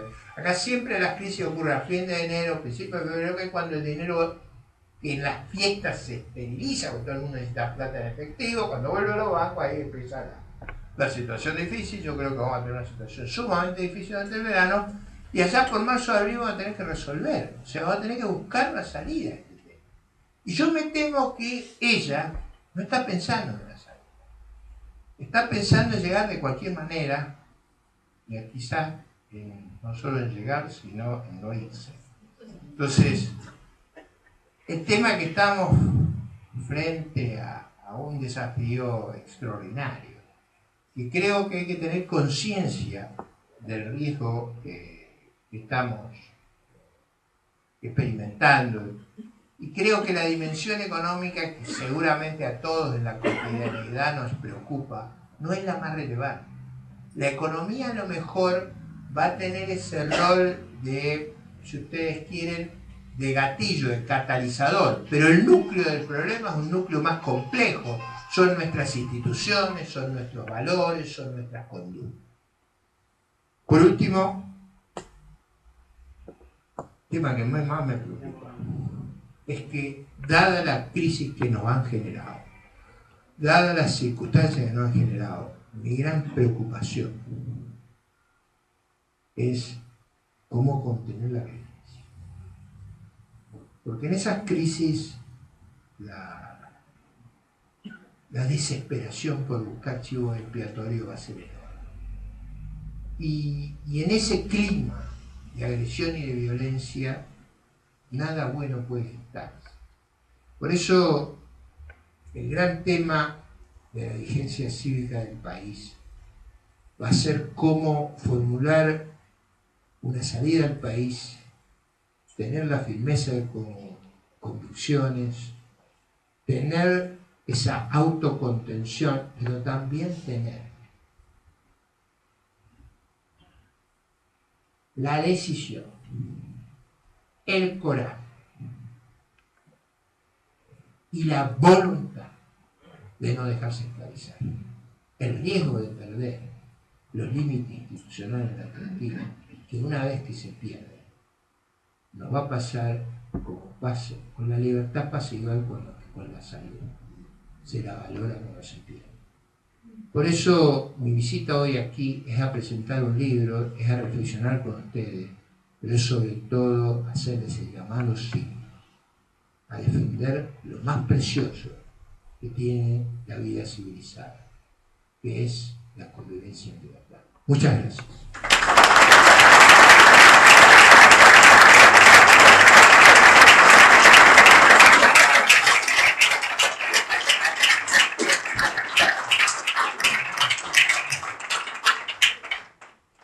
Bueno, realmente ha sido apasionante escucharlo a Ricardo una vez más y tenemos unos minutos para poder hacer algunas preguntas relativas a lo que han expuesto cada uno de los integrantes del panel, tanto Daniel como Cecilia como Ricardo. Quien quiera hacer una pregunta levanta la mano y lo que sí pedimos por favor es que sea una pregunta y no una exposición adicional a la que ya fue expuesta por los panelistas. Hugo. Sin café. Tenemos café atrás, ahí atrás. Pidan que hay con café. No hacemos nada. Yo quería hacer una reflexión que le agradezco realmente, le agradezco como un militante político, la reflexión que lleva a la gente de pensar, analizar la realidad. En un momento, varios momentos de su discurso dijo tomar conciencia. Si nosotros no tomamos conciencia de la realidad es muy difícil elegir, muy difícil dilucidar qué discurso está diciendo cada uno. Mi pregunta es la siguiente. Un dirigente, que no voy a decir el nombre para que no me etiqueten, dijo una vez, en ocasión de la propuesta de gobierno de modificar la Constitución, dijo, si a esta gente le dan impunidad, firma ya y se va. La pregunta es esta. Termina el mandato en el 2015. ¿Quién hace la impunidad? ¿O tenemos que decir que está pactada la impunidad y que Cristina, como decían en algún medio, se va al Calafate a mandar mensajes? Esa es la pregunta. Yo creo que no va a haber posibilidad en esta sociedad de ningún pacto de impunidad. No lo va a haber.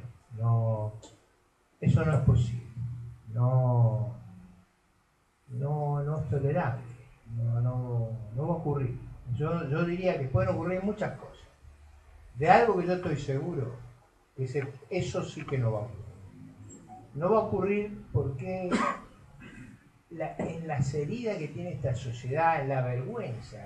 Yo debo confesarles, mire, el otro día me invitaron de Montevideo a dar una conferencia.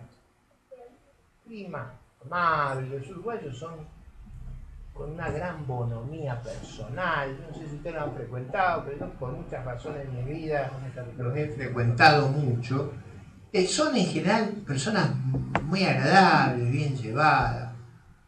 Entonces, uno de ellos, y está referida a la pregunta que usted me hacía, uno de ellos, en una reunión como esta, que yo estaba exponiendo sobre los problemas de la economía latinoamericana, me dice, doctor, ¿le puedo hacer una pregunta? Dice, mire, nosotros hemos visto muchas cosas. Yo era un hombre grande de edad, dice, yo he visto gente corrupta en el gobierno, no solo en su país, sino en Brasil, en Uruguay poco, pero hay a veces.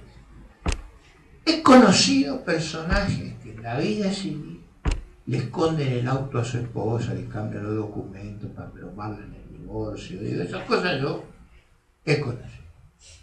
Ahora, que las máximas autoridades del país vivan en un médano es algo que yo no. Entonces, eso produjo la misma reacción que produjo acá. Ahora, yo por supuesto que no me reí, pero me causa. No que no me cause gracia que tengamos semejante botarate a cargo, sino, digo, el grado de daño que se ha hecho a nuestra dignidad es muy profundo. Eso que decía el uruguayo es cierto. Pero ¿cómo puede ser que nadie haya chequeado que tenía el domicilio en un meta? Es decir, eso le da una idea de algo que yo creo que no va a haber que esperar al próximo gobierno. Ya lo procesaron 2 veces y no sabe lo que va a hacer cuando los jueces, esos jueces que son tan disciplinados cuando el poder está en pleno, pero son salvajes cuando uno está cayendo, no sabe lo que van a hacer cuando perciban que el juego está terminado. Entonces yo creo que no va a haber posibilidad social de hacer una amnesia sobre lo que ocurrió. No. Entrega de Cristina. Yo creo que no va a haber, o sea, esa posibilidad de amnesia no va a haber. No hay pacto posible sobre esa base. No lo veo concebible, pero le digo por esta cuestión de que ocurren episodios en Argentina que a veces no tomamos conciencia. Este episodio, por ejemplo, que yo les narro, la verdad es que a mí me tiene asombrado. Falsificar, mentir en el documento de identidad es una cosa, pero reconózcanme que es patológica. Es una cosa patológica, por eso yo creo que esos episodios, como todos los episodios de corrupción, como los cajeros, eso va a tener como los episodios con la droga. El juicio más grave que hay es el de la efedrina. Ese es el más complicado de todo. Que han pasado cosas increíbles. Escúchame, imagínense un país, por suerte el uruguayo no me lo dijo, lo he hecho. Imagínense lo que ocurriría en Uruguay si una jueza federal pidiera los teléfonos de la Casa Rosada o que las operaciones de narcos se organizaban. Una cosa increíble. Eso ha ocurrido frente a nosotros. Entonces digo, cuidado, yo no veo ningún espacio posible para que ocurra eso. En concreto, comparto totalmente lo que usted dice, porque es mi convicción, es evidente.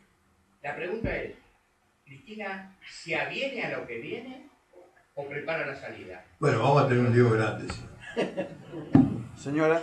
Sí, quería pedirle si podía ampliar la idea de, tengo yo como intuición, pero que usted la dijo, de que por ahí no quiere irse o no, o este punto. A ver, yo digo,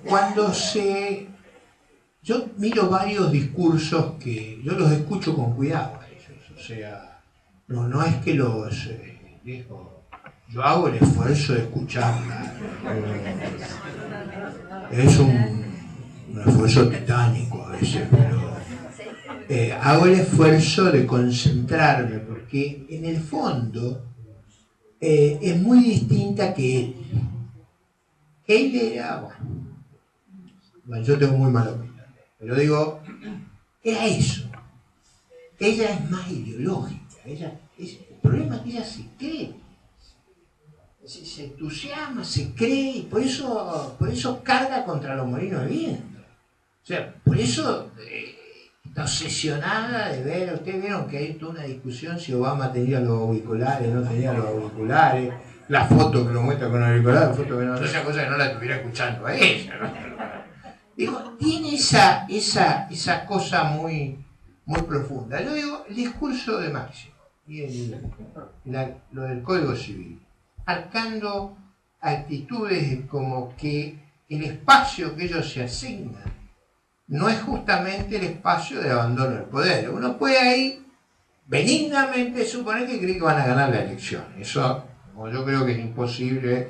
Yo una vez a Nicolás, cuando él tenía, ustedes saben que Nicolás siempre soñaba que perdiera, en cualquier circunstancia. A mí también me hubiera gustado, pero yo tengo una lógica muy dura. Yo sé cuándo voy a perder la elección y sé que una sola vez las pude haber ganado. En los otros casos yo sabía que iba a pasar. Yo no es que ignoraba las encuestas. Yo creía que las elecciones eran una inmensa oportunidad para defender las ideas, que no teníamos ningún otro espacio para hacerlo, que nunca íbamos a tener ninguna otra circunstancia mejor que ir al debate electoral, aún sabiendo que perdíamos, porque lo importante era llevar la antorcha de la idea de la libertad en la mayor de las adversidades. Ya iba a haber oportunidad de hacer otras cosas cuando los tiempos fueran más propicios.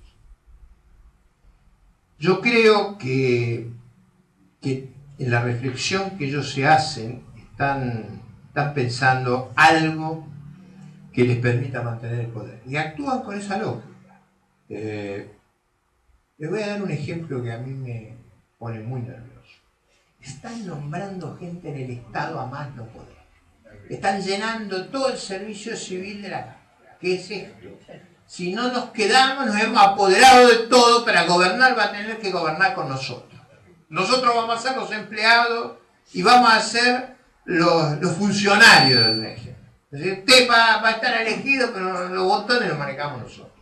Entonces yo cuando digo, están haciendo cosas que nos van a obligar a hacer cosas, digo, no crea que usted hace esas cosas y son gratis. Además tiene que prepararse para hacer algo que corrija eso. Entonces yo digo, hay que prepararse sobre la idea que se van a quedar. Hoy no es factible que ella se quede ahí de prepo. Vos por lo menos espero que esa desmesura no se le ocurra. Lo que sí están pensando es en mecanismos de captura del poder que inhabiliten e inmovilicen a lo que tenga que gobernar. Le van a dejar una crisis espantosa. Si además todo el servicio civil está en manos de ellos, si además no se pueden mover porque le han dejado una cantidad de cerrojos legales inmanejables, bueno, hacen ingobernable el país. Por eso hay que ser consciente de que está en marcha un programa cuando digo para quedarse, es hacer inviable un gobierno alternativo. Y eso hay que tenerlo en cuenta. Perdón. Dado ese vamos por todo, que estoy poniendo referencia, y el límite frente a la amenaza a la libertad que refirió, ¿cuál es la articulación que actualmente está haciendo los dirigentes de la oposición para frenar eso, si es que hay? ¿O en cuál piensa usted que debería ser en todo caso, si es que hay? No, a ver, yo he estado convocando, no con mucho éxito, debo reconocer, a que haya una gran coalición de gobierno. Yo creo que el país que se va a recibir va a requerir una gran coalición de gobierno. Más allá de cómo se vote o si votan juntos, separados, lo que hay que tener conciencia es que se va a requerir una gran coalición de gobierno. Cuando estoy hablando de una gran coalición no estoy hablando de la repartija de ministerios, ni estoy hablando de cómo se homogeneizan las bancadas. Estoy hablando de algo más denso y profundo. Coalición de gobierno significa tener defensores de las ideas, de las propuestas, en cada bar, en cada esquina, en cada plaza, en cada barrio, no solo en los estamentos del Estado, sino en la opinión pública, en la sociedad civil, porque va a ser un tiempo sumamente complejo. Entonces, lo que yo he estado proponiendo, para contestar su pregunta, después vemos lo que estamos haciendo, lo que yo he estado proponiendo es pensar una gran coalición de gobierno. ¿La coalición de gobierno necesita una coalición electoral? Yo ahí no estoy seguro. A mí me parece que sería bueno una inmensa coalición electoral. Yo simpatizo mucho con la propuesta que ha elaborado Fernando Iglesias. Yo no sé si ustedes han leído. Es una propuesta de decir, mira, acá hay diferencia entre los que adherimos a la vida republicana, porque hay opiniones distintas. Por ejemplo, hay gente que es conservadora, hay gente como yo que es liberal, hay gente que es socialdemócrata, que tienen distintas persuasiones. Lo que él dice es, armemos una coalición para que la rosca no pueda seguir, para que la rosca oligarca, lo que viven de nosotros, no pueda seguir. Y yo creo que esa es una idea que hay que prestarle atención, si usted quiere, en términos prácticos. Él entonces no solo habla de la coalición de gobierno, sino él habla de una solución electoral. Yo no estoy seguro yo no creo que eso sea imprescindible si entendemos la coalición de gobierno. Ahora yo veo, por ejemplo, cuando la doctora Carrió plantea una cosa distinta de lo que yo planteo, pero yo diría hasta más elemental de lo que yo planteo, le replican de la manera más destemplada. ¿Qué quiere decir eso cuando la replican? Cuando le muestran intolerancia, cuando la ponen a veces hasta en ridículo, como si fuera, como si ella no se diera cuenta que hay diferencia. Pero es obvio que hay diferencia, pero digo, hay que ser tonto para no darse cuenta que hay diferencia. Lo que acá estamos buscando es cómo hacer posible gobernar el país en las circunstancias que vamos a estar. Y eso lo tenemos que hacer sabiendo que somos diferentes, sabiendo que pensamos diferente y sabiendo que lo que vamos a buscar es hacer preservar el Estado de Derecho y la Constitución y las reglas que cautelan nuestra libertad. Yo tengo muchas diferencias, todo el mundo sabe lo que yo pienso, pero estoy dispuesto a hacer un esfuerzo, a conceder, porque el país necesita una gran coalición que le permita gobernarse así. Esa es la idea. Le ofrecí tres versiones de eso. Yo propongo que una coalición de gobierno, lo que propone Fernando Iglesias, que a mí me parece una propuesta atractiva porque resuelve muchos problemas que hay que enfrentar. y lo que ha propuesto Carrió, que es más, yo diría que es más elemental, que es decir, pensemos que a lo mejor hay que hacer un acto de mayor amplitud. No sé si ustedes observaron las reacciones de algunos dirigentes cuando ella planteó eso, se las querían comer.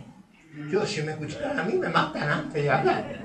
Me matan antes de hablar, porque en realidad, y acá viene el punto, en realidad no hay conciencia, no solo de la magnitud de los problemas económicos que vamos a enfrentar, sino de la crisis de valor, de la destrucción institucional, de los problemas de corrupción, de la descomposición que tiene el país.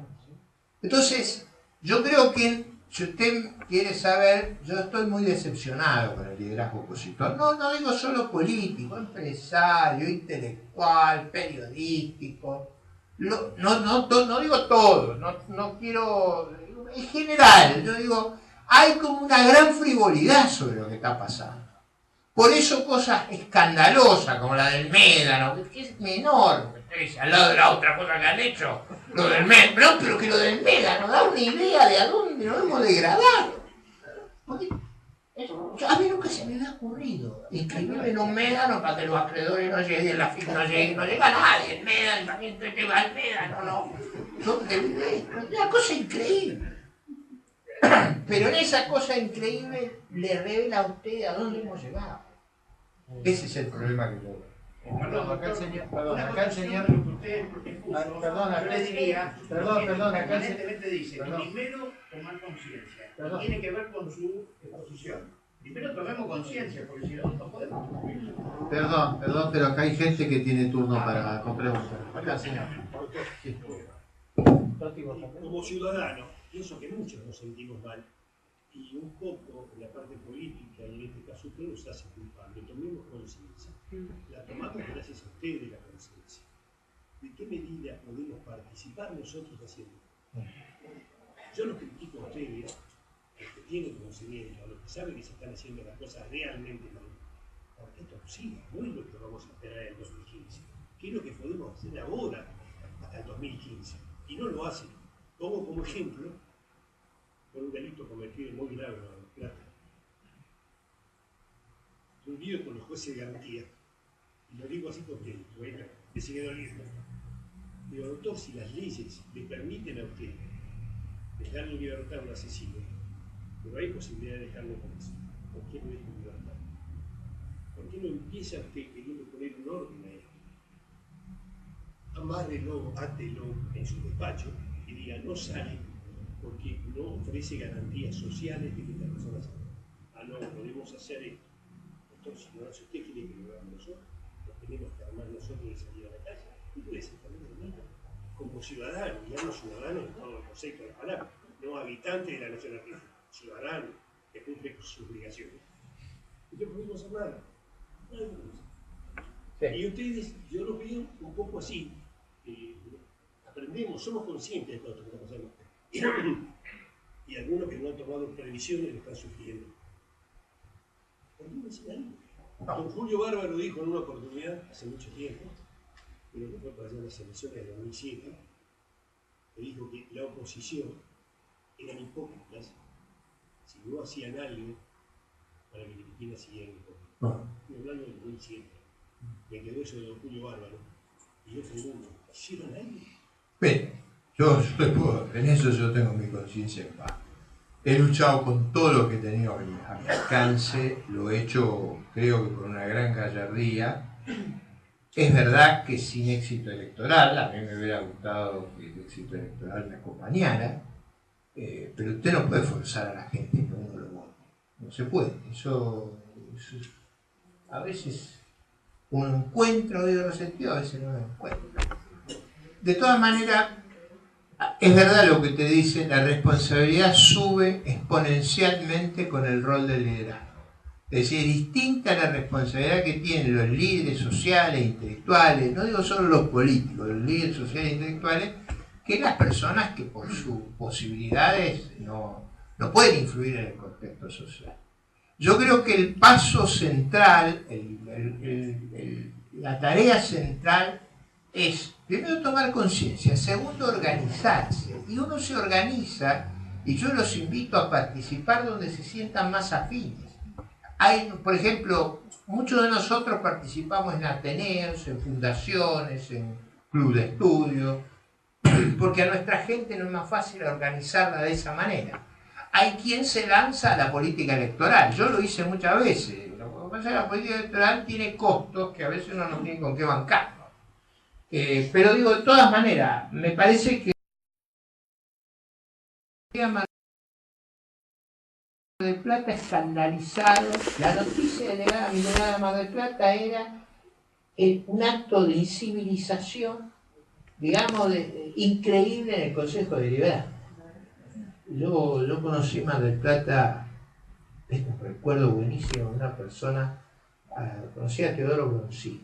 Yo me acuerdo, mi amigo de mi padre, yo me acuerdo qué altura tenía toda esa gente, qué modo, cómo jerarquizaban la vida pública. Y yo digo, ¿cómo podemos habernos degradado a lo que no hemos degradado? Eso es parte de la responsabilidad de participar y de evitar que sean los peores los que nos gobiernen. Cada uno hará lo que pueda en eso. Hay una pregunta acá en joven. No, yo, bueno, mi pregunta era más desde el ámbito técnico y económico, considerando la salida de Fábrega anticipada, que es la cuarta seguida, ¿no?, de la presidencia del Banco Central. Quería saber, bueno, si te llamaran hoy, por ejemplo, para ser presidente del Banco Central, ¿qué medidas adoptarías? No, eso no va a ocurrir. Pero digo. No, digo porque hay que tener claro que. A ver, ¿vieron esta cuestión del insecticida? Eso cuando hacen la propaganda, si llega Ray se acaban los insectos, digamos. Yo soy como Ray para ello. O sea. Yo no quiero hablar de medidas específicas, pero voy a dar una que a mí me parece que sería muy sana en este momento. ¿Cuál es el problema más crítico que tenemos?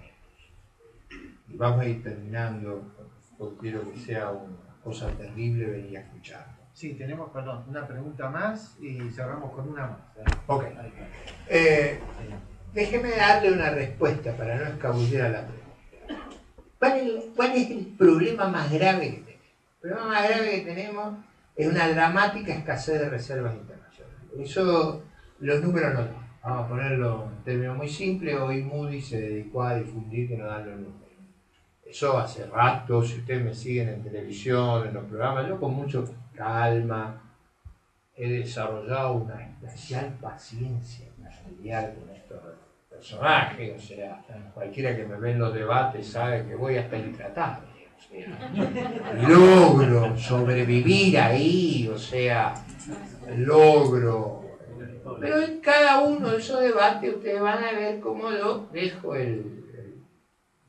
como en la plaza de toro va el pinche ahí. Una de las cosas que hace 2 o 3 meses lo vengo señalando, como una cosa menor, es que los números no dan. O sea, cuando usted suma lo que hay que pagar y suma lo que tenemos, no da. Eso, y cada vez da menos, digamos. Llegamos al punto que hasta Moody se dio cuenta que ya no da. Bueno, dada esa circunstancia, esa lógica, ¿qué es lo que uno tendría que hacer? Yo diría que la respuesta para mí es claramente el tipo de cambio oficial, no es un tipo de cambio que no existe, no dólares, pero yo diría, yo haría un mercado financiero y turístico libre. Comercial lo ajustaría, eso hay que ajustarlo un poco, pero eso es, en esta situación de incertidumbre y desconfianza, yo no me animaría a hacer una cosa. Pero yo creo que un tipo de cambio financiero y libre para el turismo, para las transacciones financieras, ¿qué permitiría? Permitiría que el Banco Central no pierda divisas todos los días a los babotes. Hoy, ¿ustedes saben cuál es una de las fuentes de...? Me voy a referir a uno de los casos ornitológicos, que son los del dólar ahorro. Se llevaron 400 millones el mes pasado. O sea, y yo creo, todas las personas que yo conozco me dicen, vos qué harías, hacer la escuela. Si regalan los dólares, vos andás, llévatelo. Pero digo, eso, la lógica mía es, vos seguís tus intereses. Pero nosotros estamos perdiendo 400 millones porque la gente hace una cuenta muy fácil. Nunca más lo van a vender. Y cuanto más rico uno es en la sociedad, yo tengo algún conocido que está comprando sus vacaciones del año 2017. Con esto yo cuando veo que 24 cuotas, hasta Aerolínea vende el pasaje con este sistema. El punto es, eso es una cosa terriblemente artificial y terriblemente costosa para el país. Por otra razón, algo que nos aliviaría sería que vinieran los turistas y gastaran en la Argentina, pero gastaran en blanco. ¿Qué es lo que está ocurriendo? Se acabaron los turistas de Europa, de Canadá, de Estados Unidos, de Japón. ¿Quiénes son los que vienen? Los de los vecinos. ¿Quiénes pueden venir? Los que se traen los deudores en el bolsillo, andan buscando los arbolitos. O sea, tiene que ser medio tránsfuga para venir acá.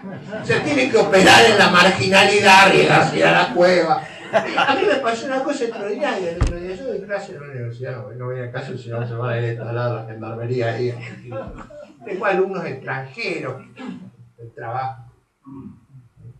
No les es fácil a ellos seguir la clase de español, pues un rato, también para hacerlo practicar a otros que hablan inglés. Entonces estamos en unión, pero con ellos trabajo en la especie. Pero a mí se me ocurrió preguntarle, ¿y usted cómo hace? No voy a decir la nacionalidad porque si no la van a pescar. Es una estudiante extranjera de muy lejos. ¿Y cómo hace usted con el problema? Acá he descubierto que estas operaciones se hacen a veces en los garajes, se hacen en oficinas. Ya hay unos lugares extraños, pero me pagan el doble. Y si usted no sabe, yo vine acá con la idea que le iba a pasar con una austeridad extraordinaria. No sabe lo bien que vivo acá al dólar más. Bueno, la lógica de hacer eso que yo sugiero es que el turismo más sano vendría, generaría, en vez de que los nuestros se vayan, ponemos un dólar que no sea subsidiado, no sale nadie más del país. La gente sale porque piensa. Digo, no sé si contar lo que se lo escucha la gente basta, pero yo tengo unas comunidades que son maestras. ¿Se imaginan los líos que he tenido cuando tuve que hacerlas? Los problemas que tuve que hacer. Cada vez que ella viaja, hay crisis. ¿Por qué? Porque sus ingresos no pueden viajar. O sea que cuando viajan es que yo ya la veo viajando. Entonces digo, acá se viene una extraordinaria. Que claro. Entonces yo cuando veo que las quiero muchísimo, son esos docentes que usted dice, una tiene 67 años, trabaja como loca en una escuela marginal de Esteban Echeverría. Yo nunca he visto una persona que se mate más por su escuela, por su... Son unas personas muy valiosas, pero son de ingresos bajos. Sí, después pensamos que por Europa que estamos en un lío grave. Digo, no es que quiero que no viaje, lo que quiero explicar es la naturaleza del problema económico que tenemos. Entonces, yo creo que si hiciéramos eso, por ejemplo, otra cosa, nosotros necesitaríamos que haya inversión. Parte de la inversión vendría, digo, no de narcos, sino de gente sana. Entonces necesitamos gente que pueda traer dinero sano para invertir acá en construcciones, en obras energéticas, digo, cosas sanas. Usted no puede venir con el cepo, entendamos eso. Yo cómo voy a venir a invertir y le voy a decir, lo que vale 16, lo que me lo obligan a vender a 8.50. O sea, para venir a invertir en Argentina me ponen un impuesto que se lleva la mitad de lo que traigo. Digo, solo un idiota invierte bajo, o un sinvergüenza. Digo, porque si usted invierte a 8.50, que ahí le está dando la plata por el otro lado. Está claro el problema. Entonces, esa medida no resuelve el problema, no resuelve el problema fiscal, el problema monetario, pero yo diría, evita las patologías más severas que estamos sufriendo en este momento y evita el problema que la divisa no está. ¿Cuál es el problema que tiene Cristina Huerta? Que para mí es obvio. Cualquier persona que me escucha 2 minutos y se me da eso, déjate de jorobar. ¿Cuál es el problema? Que el día que libera, todos vamos a saber lo que pasó. Porque va a ir a un nivel, no es que el blue chiquito, no es mentira eso, no hay mercado más grande que eso. Falso, es un mercado inmenso, inmenso. Digo, apréndanlo, es inmenso ese. Porque el verdadero mercado del dólar marginal, ¿cuál es? Es el de las acciones que cotizan en Argentina y de los bonos que cotizan en Argentina y simultáneamente en New York. El verdadero tipo de cambio es el que hace el cociente de ambos. Eso es el mercado más grande que hay en Argentina. Por eso cuando el oficialismo dice, es un mercado chiquitito, pero ellos saben de lo que están hablando. El mercado más grande que hay en el país. Pero le contestar. ¿Cuál es la última? Acá, el señor Toti Flores, ahí. Sí, primero agradecerle a Daniel esta oportunidad de escucharlo al doctor Ricardo López Murri, para mí es un placer. Coincidimos, cada vez coincidimos más, digo, en caracterización del gobierno, salida, pero yo le quiero hacer una pregunta más bien desde el punto de vista humano, doctor. En varios pasajes usted habló de las ideas que no eran respaldadas por el voto. Seguramente por esas ideas algunos amigos que hacían negocio lo han abandonado. ¿Cómo se siente usted para cambiar esto? Porque creo que es un momento decisivo en la fortaleza que cada uno tengamos, los que estamos hablando de valores, cuando hay una sociedad cada vez más degradada. ¿Cómo se siente? ¿Es capaz de jugar un rol? ¿Es capaz de convocar a otros que están en la misma situación que nosotros? Digo, queriendo hacer cosas, pero medio como... Sí. A ver. Ya, usted me obliga a una confesión intimista.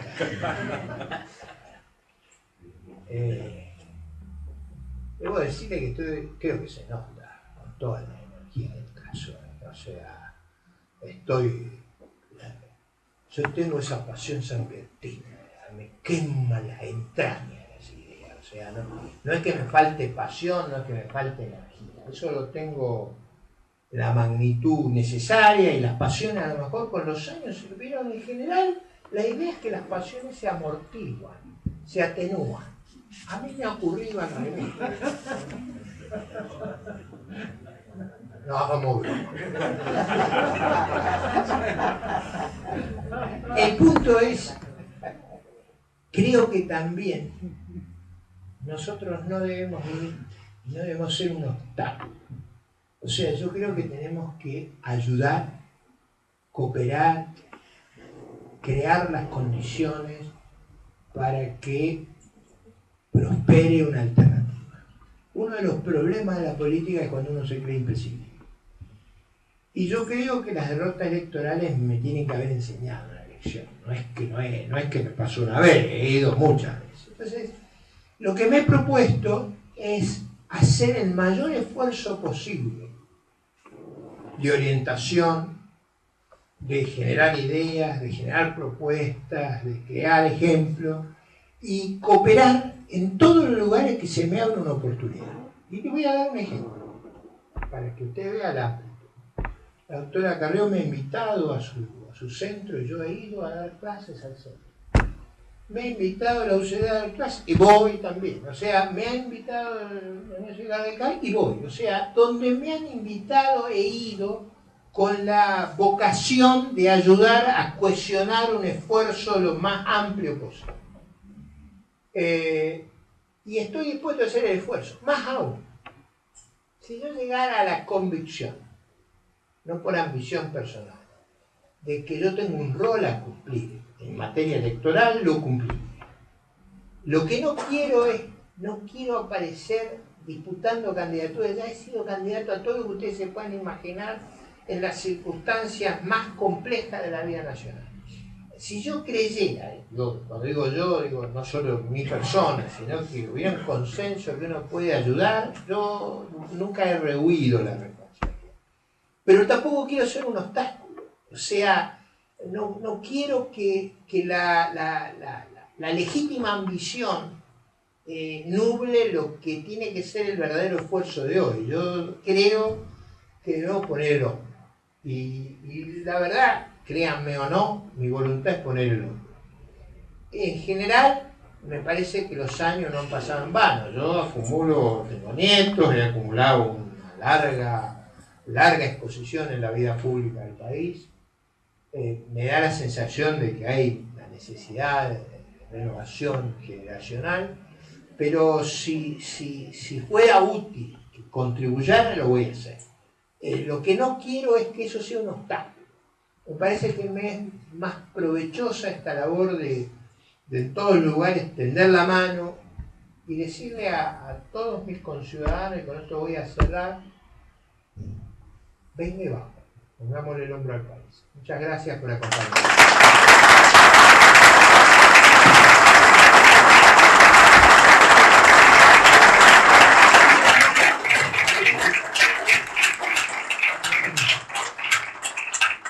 Muchísimas gracias a todos, en especial a nuestra querida comunidad Economy Geeks que están presentes con nosotros. Bueno, doctor Ricardo López Murphy, excelente como siempre, claro. Hay trayectorias que no se pueden cambiar y explican con pocas palabras quién es cada quien, ¿no? Y el doctor López Murphy explica claramente, solo con su presencia, su enorme trayectoria que valoramos muchísimo. Creo que Nicolás Márquez quería cerrar con algo. Te paso el micrófono y ya los liberamos. Queda un cafecito ahí para todos los que quieran consumirlo con mucho cariño. Nicolás. Bueno, gracias. Como espectador privilegiado de su disertación, quería comentar y le hago una pregunta más, porque ya está, 5 minutos más. Estábamos con Patricia hace un mes y medio en Buenos Aires desayunando con Álvaro Sogaray, que es un gran amigo, y estaba pálido, desencajado, transpirando. Le digo, ¿qué le pasa, ingeniero? ¿Se siente mal? Me dice, no, anoche lo fui a escuchar a López Murphy en una reunión a puerta cerrada, y él, que es muy mesurado, muy prudente y que nunca hace pronósticos apocalípticos, sino que en general es muy ajustado a la realidad, vaticinó para el verano una situación inmanejable, insustentable, algo violento, que hoy, suavemente, a lo mejor para no escandalizar al auditorio, usted dijo el mes de febrero va a ser complejo. Decir que va a ser complejo, no sé qué significa. Pero en función de ese pajarito que me contó lo que usted había dicho, que no es el de Maduro, me gustaría que cuente un poco cómo se imagina el escenario del verano. ¿Qué fue lo que dijo en ese grupo de amigos que me contaron a mí y que sonó tan fuerte y con tanta preocupación en gente muy cultivada, además? No, yo creo que la situación del verano va a ser difícil. Va a ser difícil en materia económica, va a ser muy difícil en materia social. Hay riesgos muy serios en una sociedad tan fragmentada y tan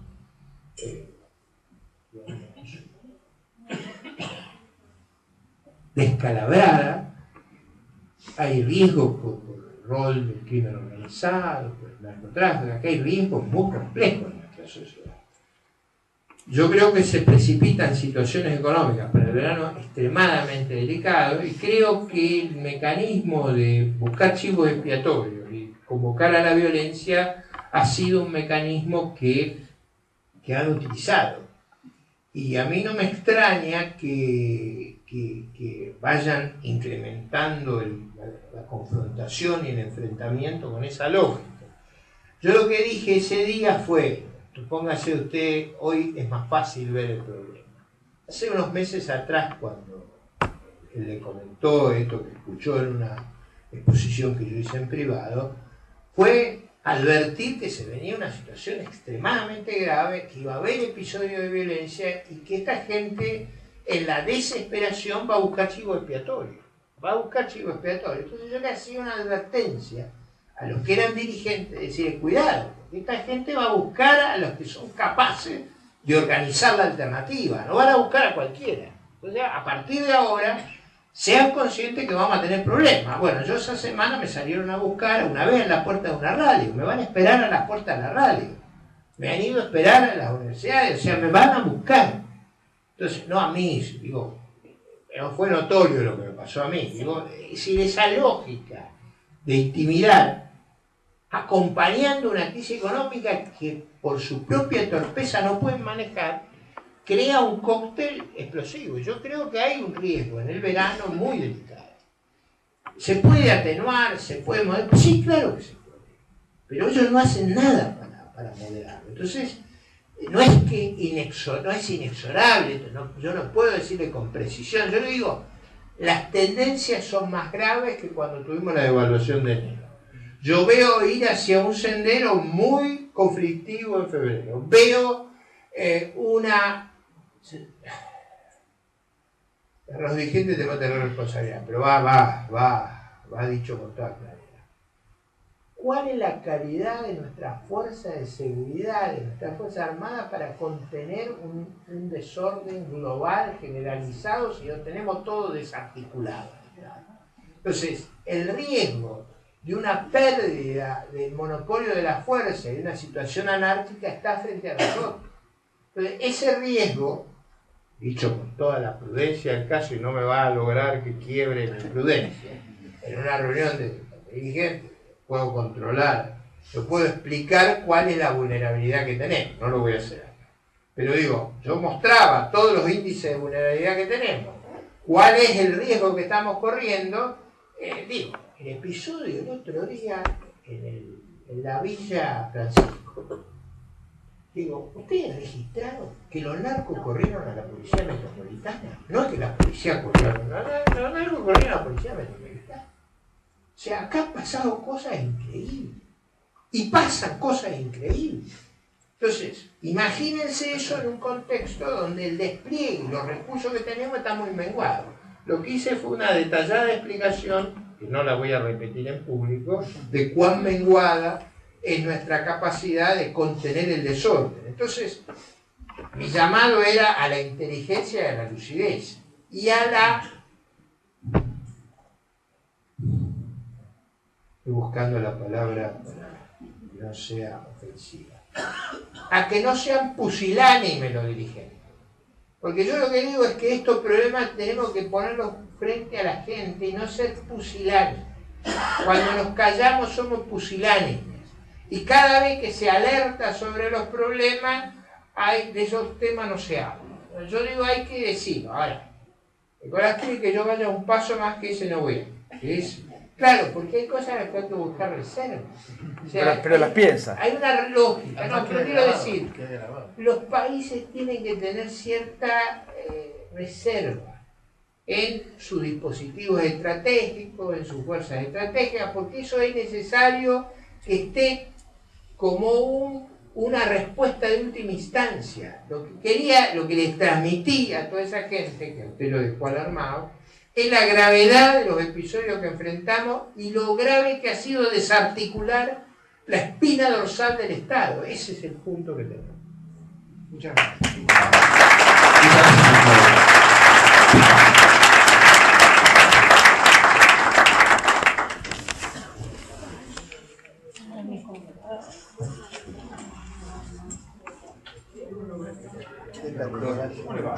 ¿Cómo le va? ¿Bien? ¿Está bien? Ya está. Listo. ¿Viste que te dije? Te dije.